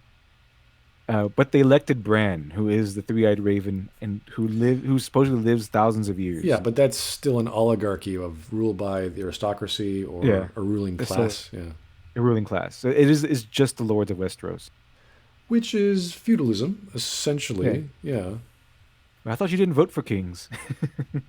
yeah. See, that would have made sense. It's like, oh, well, we have all these powerful people. You choose because you're the strongest. All right, Yeah, we choose this yeah. guy. That's what they end up doing, and they end up going with Bran, and mainly because Tyrion says we don't need a king, we need more of a good story, because that's what people remember, and they go with Bran, the one who was crippled and who ventured far, even though he was crippled, and eventually became king of Westeros. But now you have a Stark on the throne of Westeros. You have a Stark throne on the throne of the North, which is now an independent kingdom, and then you have Jon Snow ruling the far, far, far north. And Arya went for a joyride. I don't know. What did she Yeah, do? she went to go exploring into the uncharted world. I thought she would have finished her training with the hollow. Was it, not the hollow men? Jeez, the faceless men. And she can't do that until she gets into trouble, and then she goes back and grovels and say, "Master, I need to finish my training." And they of course reject her, and then she has to prove herself all over again. Great. You know how it goes. Well, I like that it was just a means to an end. Like she didn't really care about anything except revenge, and they were Yeah, she just wanted revenge. She just wanted to use it as a tool. yeah. And it's like no, no, no. I'm gonna get all the tools I need from you guys and get the hell out of here. And I like that because she left. She hid her sword off on some bank of the ocean there and just rocks, and she went back and collected it when she was ready to go. But yeah, that's good. She knows Yeah, who she that was is. interesting. Yeah, like she knows what she's doing. She's lying her way through stuff. She's Aria is suffering. a woman of focus. Yes, and then she becomes unfocused at the end for whatever reason. All of a sudden, her determination and everything she'd been doing was blocked off by the Hound saying, "Hey, go away, leave, and you don't want to be like me." She said, "Oh, okay, bye," and she left. It's like She, she's a faceless man. She's like no one else in the entire world. Imagine that you have a story of Arya just being a faceless man and just going around killing people. See, that would be interesting on the face of it, but because of Arya, her whole thing was a motivation to get revenge. I'm not really sure what she's going to do because that was what made her interesting was her journey to get the means so she can get revenge. But everyone she wants to die is dead. I don't know what she's going to do now. She's going to be a wanderer with a particular set of skills. Yeah, like she wasn't excommunicated. She wasn't like forced away from the kingdom because, Yeah, like, imagine she did kill the queen. Would they want her around? I don't see why not. You know? because the queen was their enemy. It was everyone's Yeah, enemy. yeah, exactly. The victors were the people who hated the queen mostly.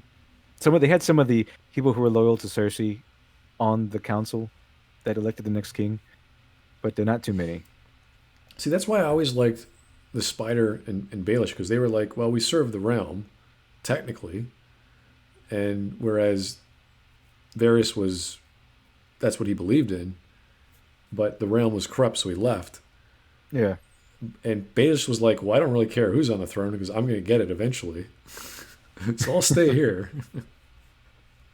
And Varys does eventually betray Daenerys because he sees that she's becoming mad. This is way before she burns down the city. And then Tyrion tattles on him, and Daenerys burns Varys alive, and he goes, "I hope I'm wrong." And at the end, he wasn't. He was right. he was, Varys was completely right about Daenerys being this power-hungry tyrant because Varys learned about Jon Snow. He learned about his background and how he's a real Targaryen heir. He's like, okay, I'm going to go ahead and back Jon Snow because he's way more sane and honorable than Daenerys is. And then Tyrion was like, that's treason. We can't do that. And that's where they broke their friendship. And Tyrion eventually turned on Varys, and Varys ended up dead. That sounds very strange. Again, guys, I don't know the entire story, and I'm not really that interested in the worst season of the entire show, so I'm like not really motivated to watch it either. So the anecdotes and the little clips I watch from other people on YouTube or in conversations are more than enough for me. Don't think I need any more to realize how bleh a story it was. The only one I really liked and really enjoyed watching was the Long Night, mainly because it was just like 2 hours of pure fighting, and it's not really intellectual or anything like that was usually see from the first season of Game of Thrones, but it is a good popcorn muncher, and it does have some pretty good music. Well, that's always good. Yeah, I heard the music was great in the entire show. Yeah, it's a fun, entertaining episode. It's not really pleasing in any other in a deeper way. It's just superficially interesting. Super. That's the horrible thing to say about a show. Oh my god.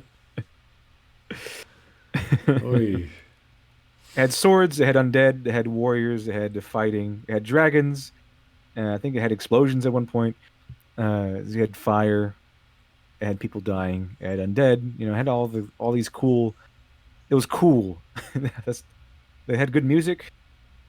And it was really cool, but it wasn't anything deeper, really. For people just joining us now, at the beginning of the stream, I talked about how I stopped at the end of season 4 because of how it was finished. Like something in my brain just went, didn't feel exactly right. There was something off.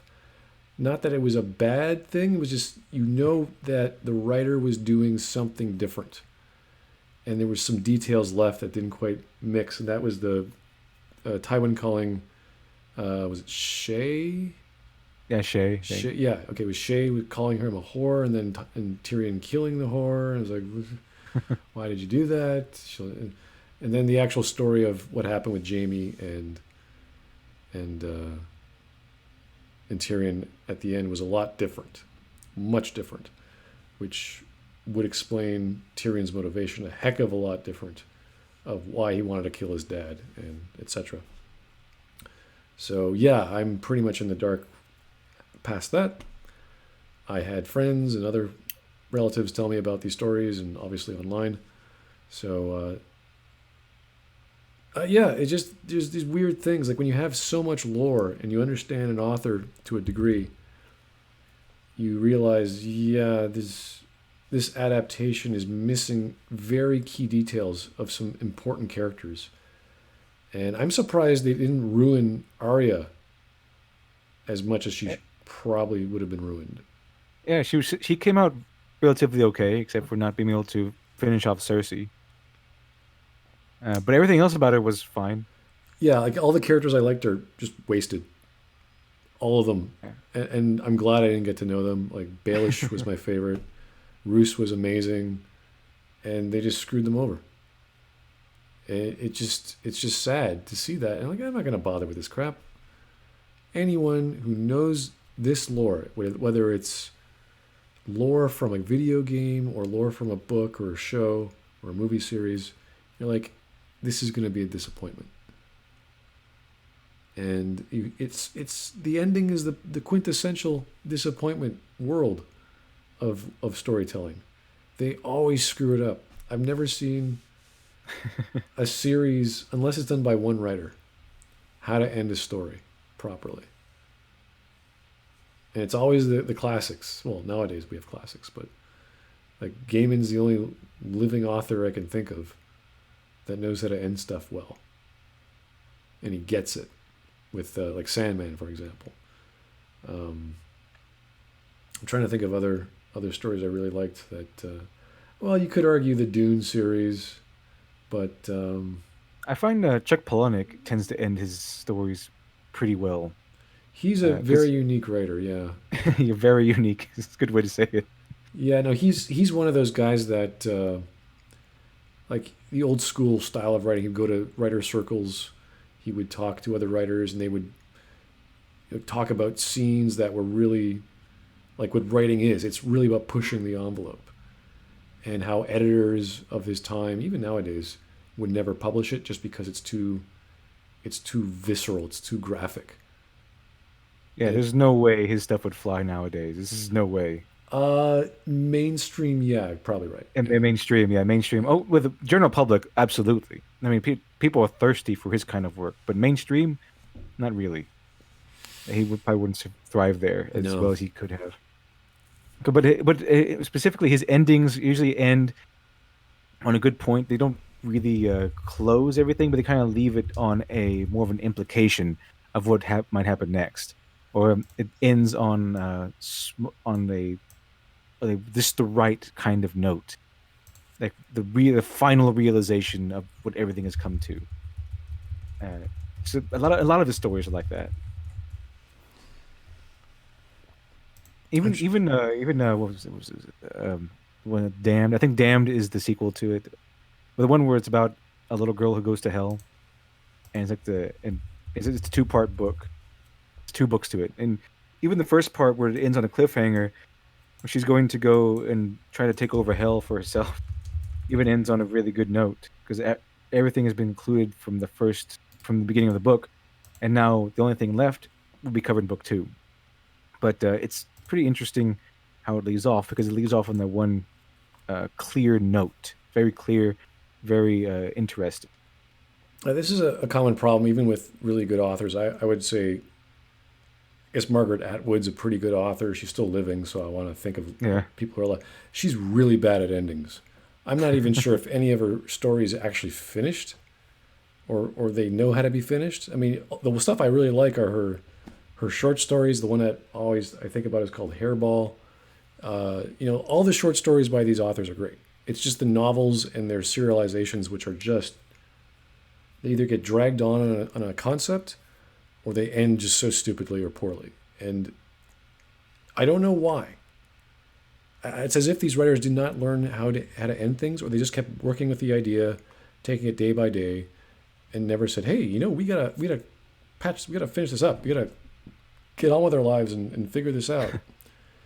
And it sounds as if that is the umpteenth example in Game of Thrones. It's like we have $1 billion franchise. We are trying to get this thing out the door. Oh, I just got hired by Disney to do this or that or whatever, whatever's in their brain. Who knows? Let's get this out the door. Let's get the puck in the net and get on with our lives. Which why wouldn't they stretch this out as long as it could go, with plenty of material to work with? I don't know. Maybe they personally got bored.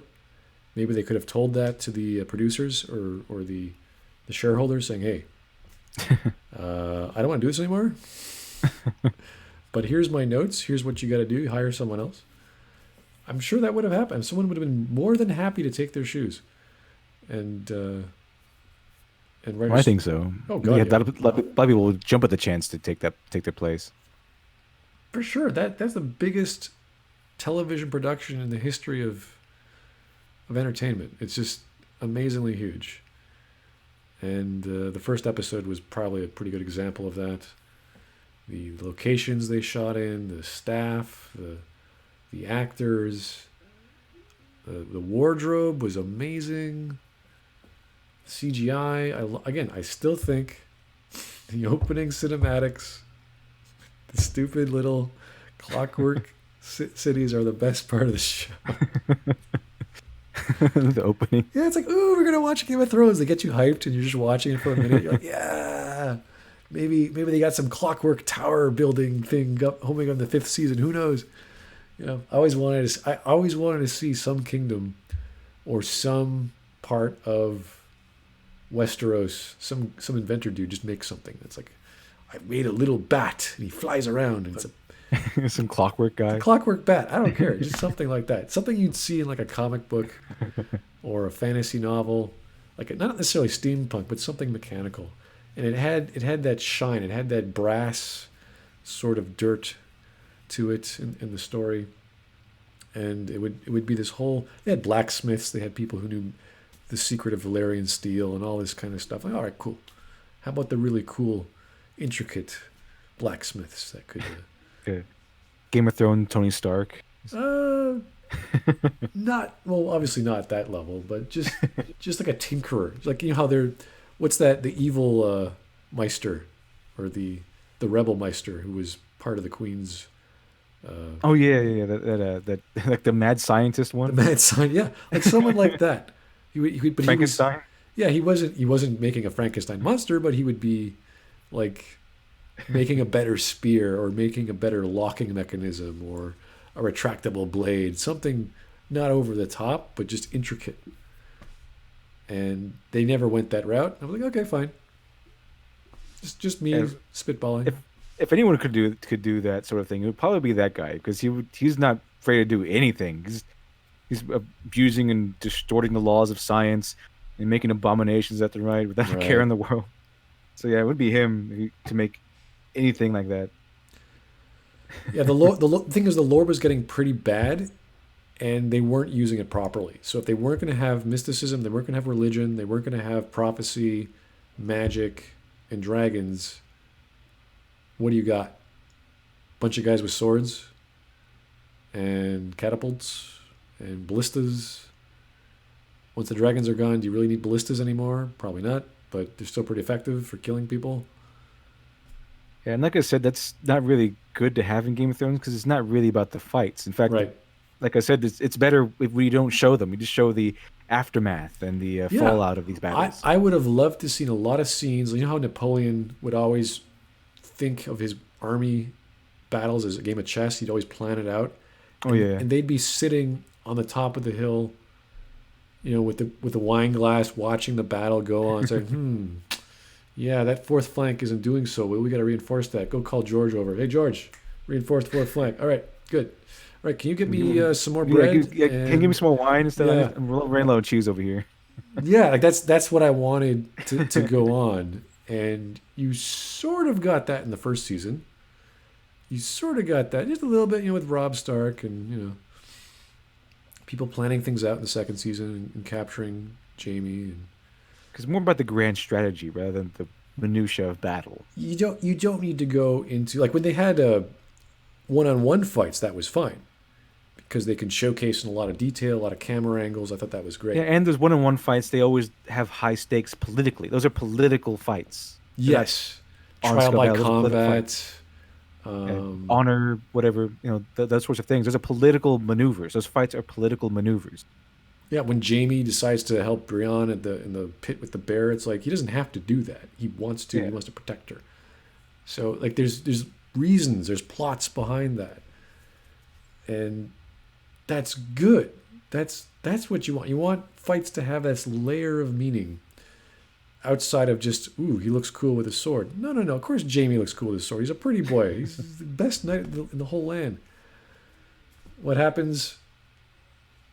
What's his name? Gets stabbed in the knee. Like, oh, like things like that's good. That's the stuff you want to see. You get a piece of what you wanted and it gets taken away from you. Like, wow, if only that guy didn't stab him in the knee, what would have happened? Stuff like that. Yeah. You concentrate on the little details. That's what this is about, the little details.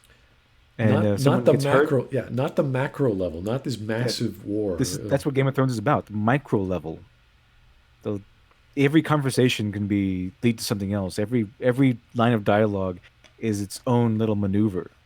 That's what it was about.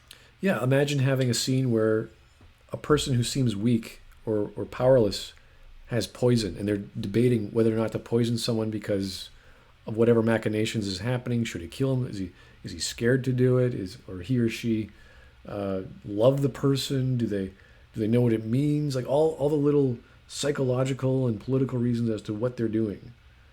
That has great value. That's why when you have the Queen of Thorns, Hmm. fantastic character, fantastic, perfect. This is the kind of character you want, that you need in Game of Thrones. She is like, how the Mountain is this powerhouse. That's what she was. She was exactly what this story needed. She was the one from High Garden, right? The Tyrells. Yes, the Tyrells. Yeah, the Tyrells. Oh yeah, the Tyrells, the old lady. She was really good. Olenna And the only, Tyrell, I think. Yeah. and again, the only reason why she ended up losing was because she threw a lot in with Daenerys. I thought And she threw it in with the Lannisters. She wanted to forge an I, alliance, but that never worked out she because did she did at first. She did at first. She had like her granddaughter or something go in with Joffrey, but that fell through. and the Tyrells eventually sided with Daenerys when she came along. And as soon as she started listening to Tyrion, that's when the Tyrells are wiped off the earth, pretty much. Well, then the queen goes nuts and gets those fanatics involved, and I think that was season 5 or 6. I don't know. I And don't remember the. and then they turned on her. She got. That's where shame comes from. Shame. Oh, that whole procession. I was wondering Yeah. what the hell was going on. What happened to her hair? No one's. Oh well, she got She locked up. It's like, how the hell did the queen get locked up? Like what yeah, the? she brought in her fanatics, and those fanatics were like, okay, the High Sparrow comes in, starts getting rid of a lot of her enemies by making them impure, Yeah, and then they turn on her. but how dumb do you have to be to become the queen, and then or the queen mother or whatever, get locked up, get like paraded around this? Like, how did this happen? What kind of storyline? Like, what did she do? Power of religion. It just shows the power of religion. I mean, if she wants a guard to go and stop them, what are they going to do? The guard is going to listen to the queen, or is he going to damn his soul? Damn his soul by listening to the queen. It's just it's pretty powerful, and so no one stands in the way, and they can just take Cersei because he has that much power. Fortunately, Cersei does manage to overcome it. I do like Cersei as a character. She's a really good villain.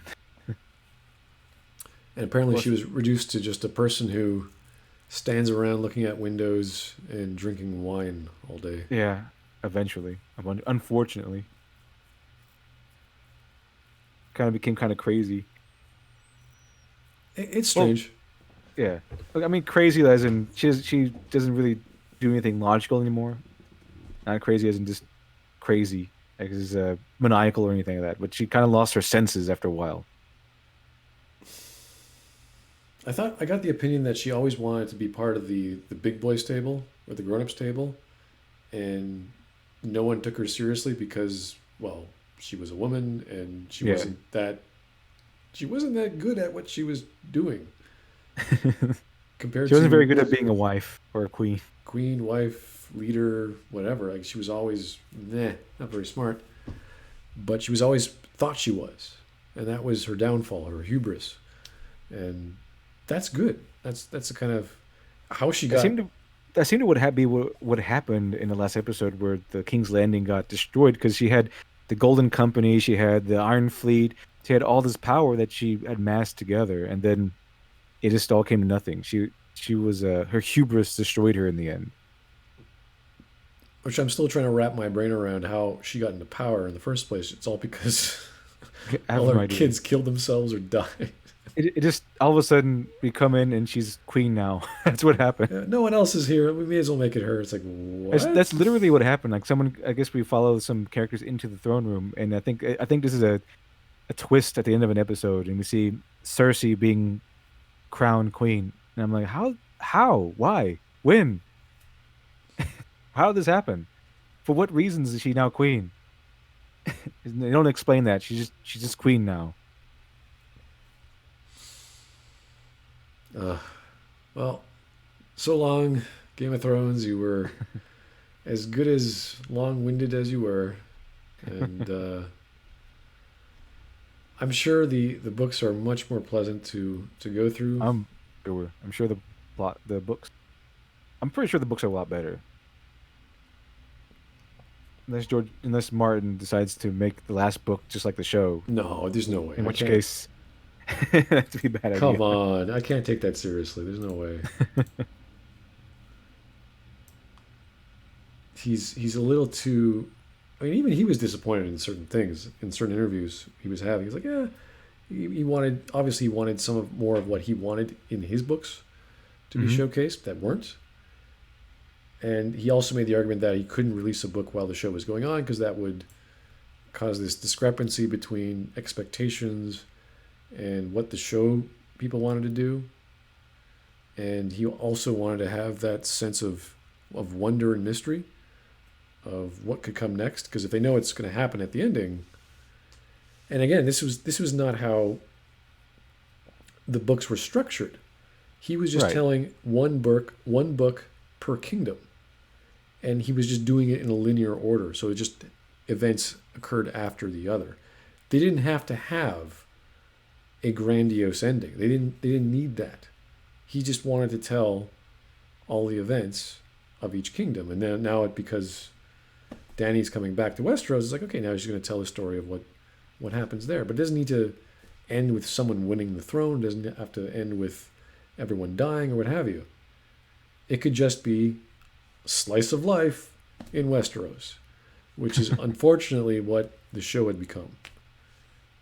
And when I say slice of life, what I'm talking about is the genre of storytelling where there's no story-like plot, there's no necessary hero's journey, but there Yeah, can be just a story of like Jon Snow going to the store or something. yes, get some butter and a new sword, and that's your story.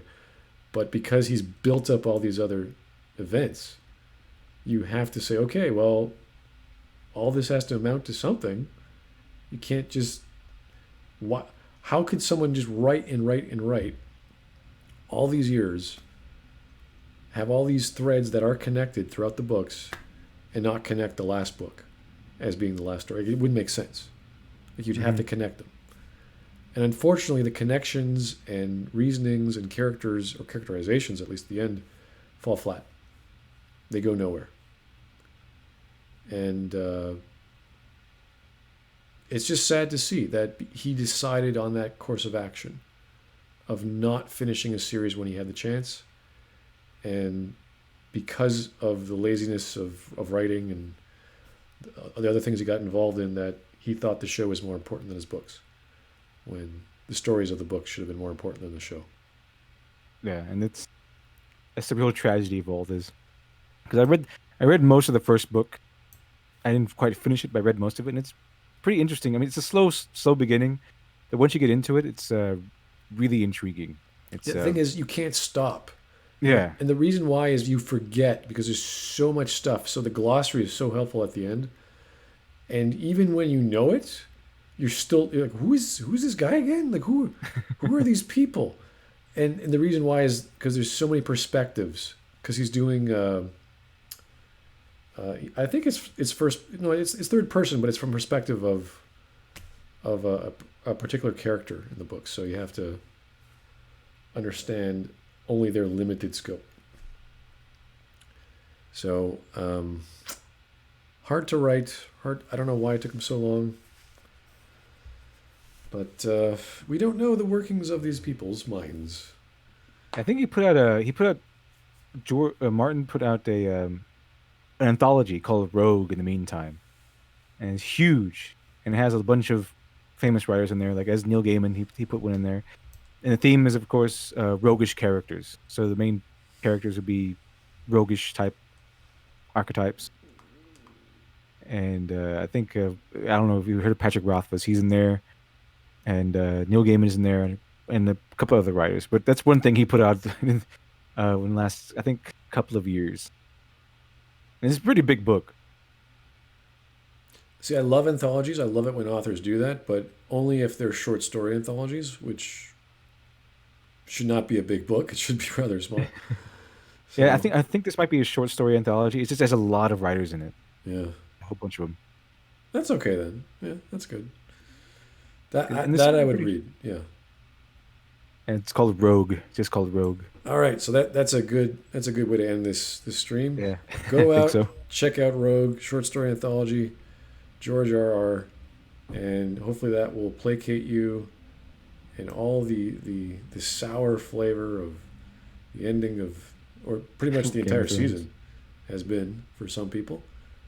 And if you don't want to know about it, please do not watch it. I'm not watching it. I probably never will, unless someone pays me to say, you know what, I want you to do an analysis of 6 episodes of the worst show. I go, oh, do I really want to do that to myself?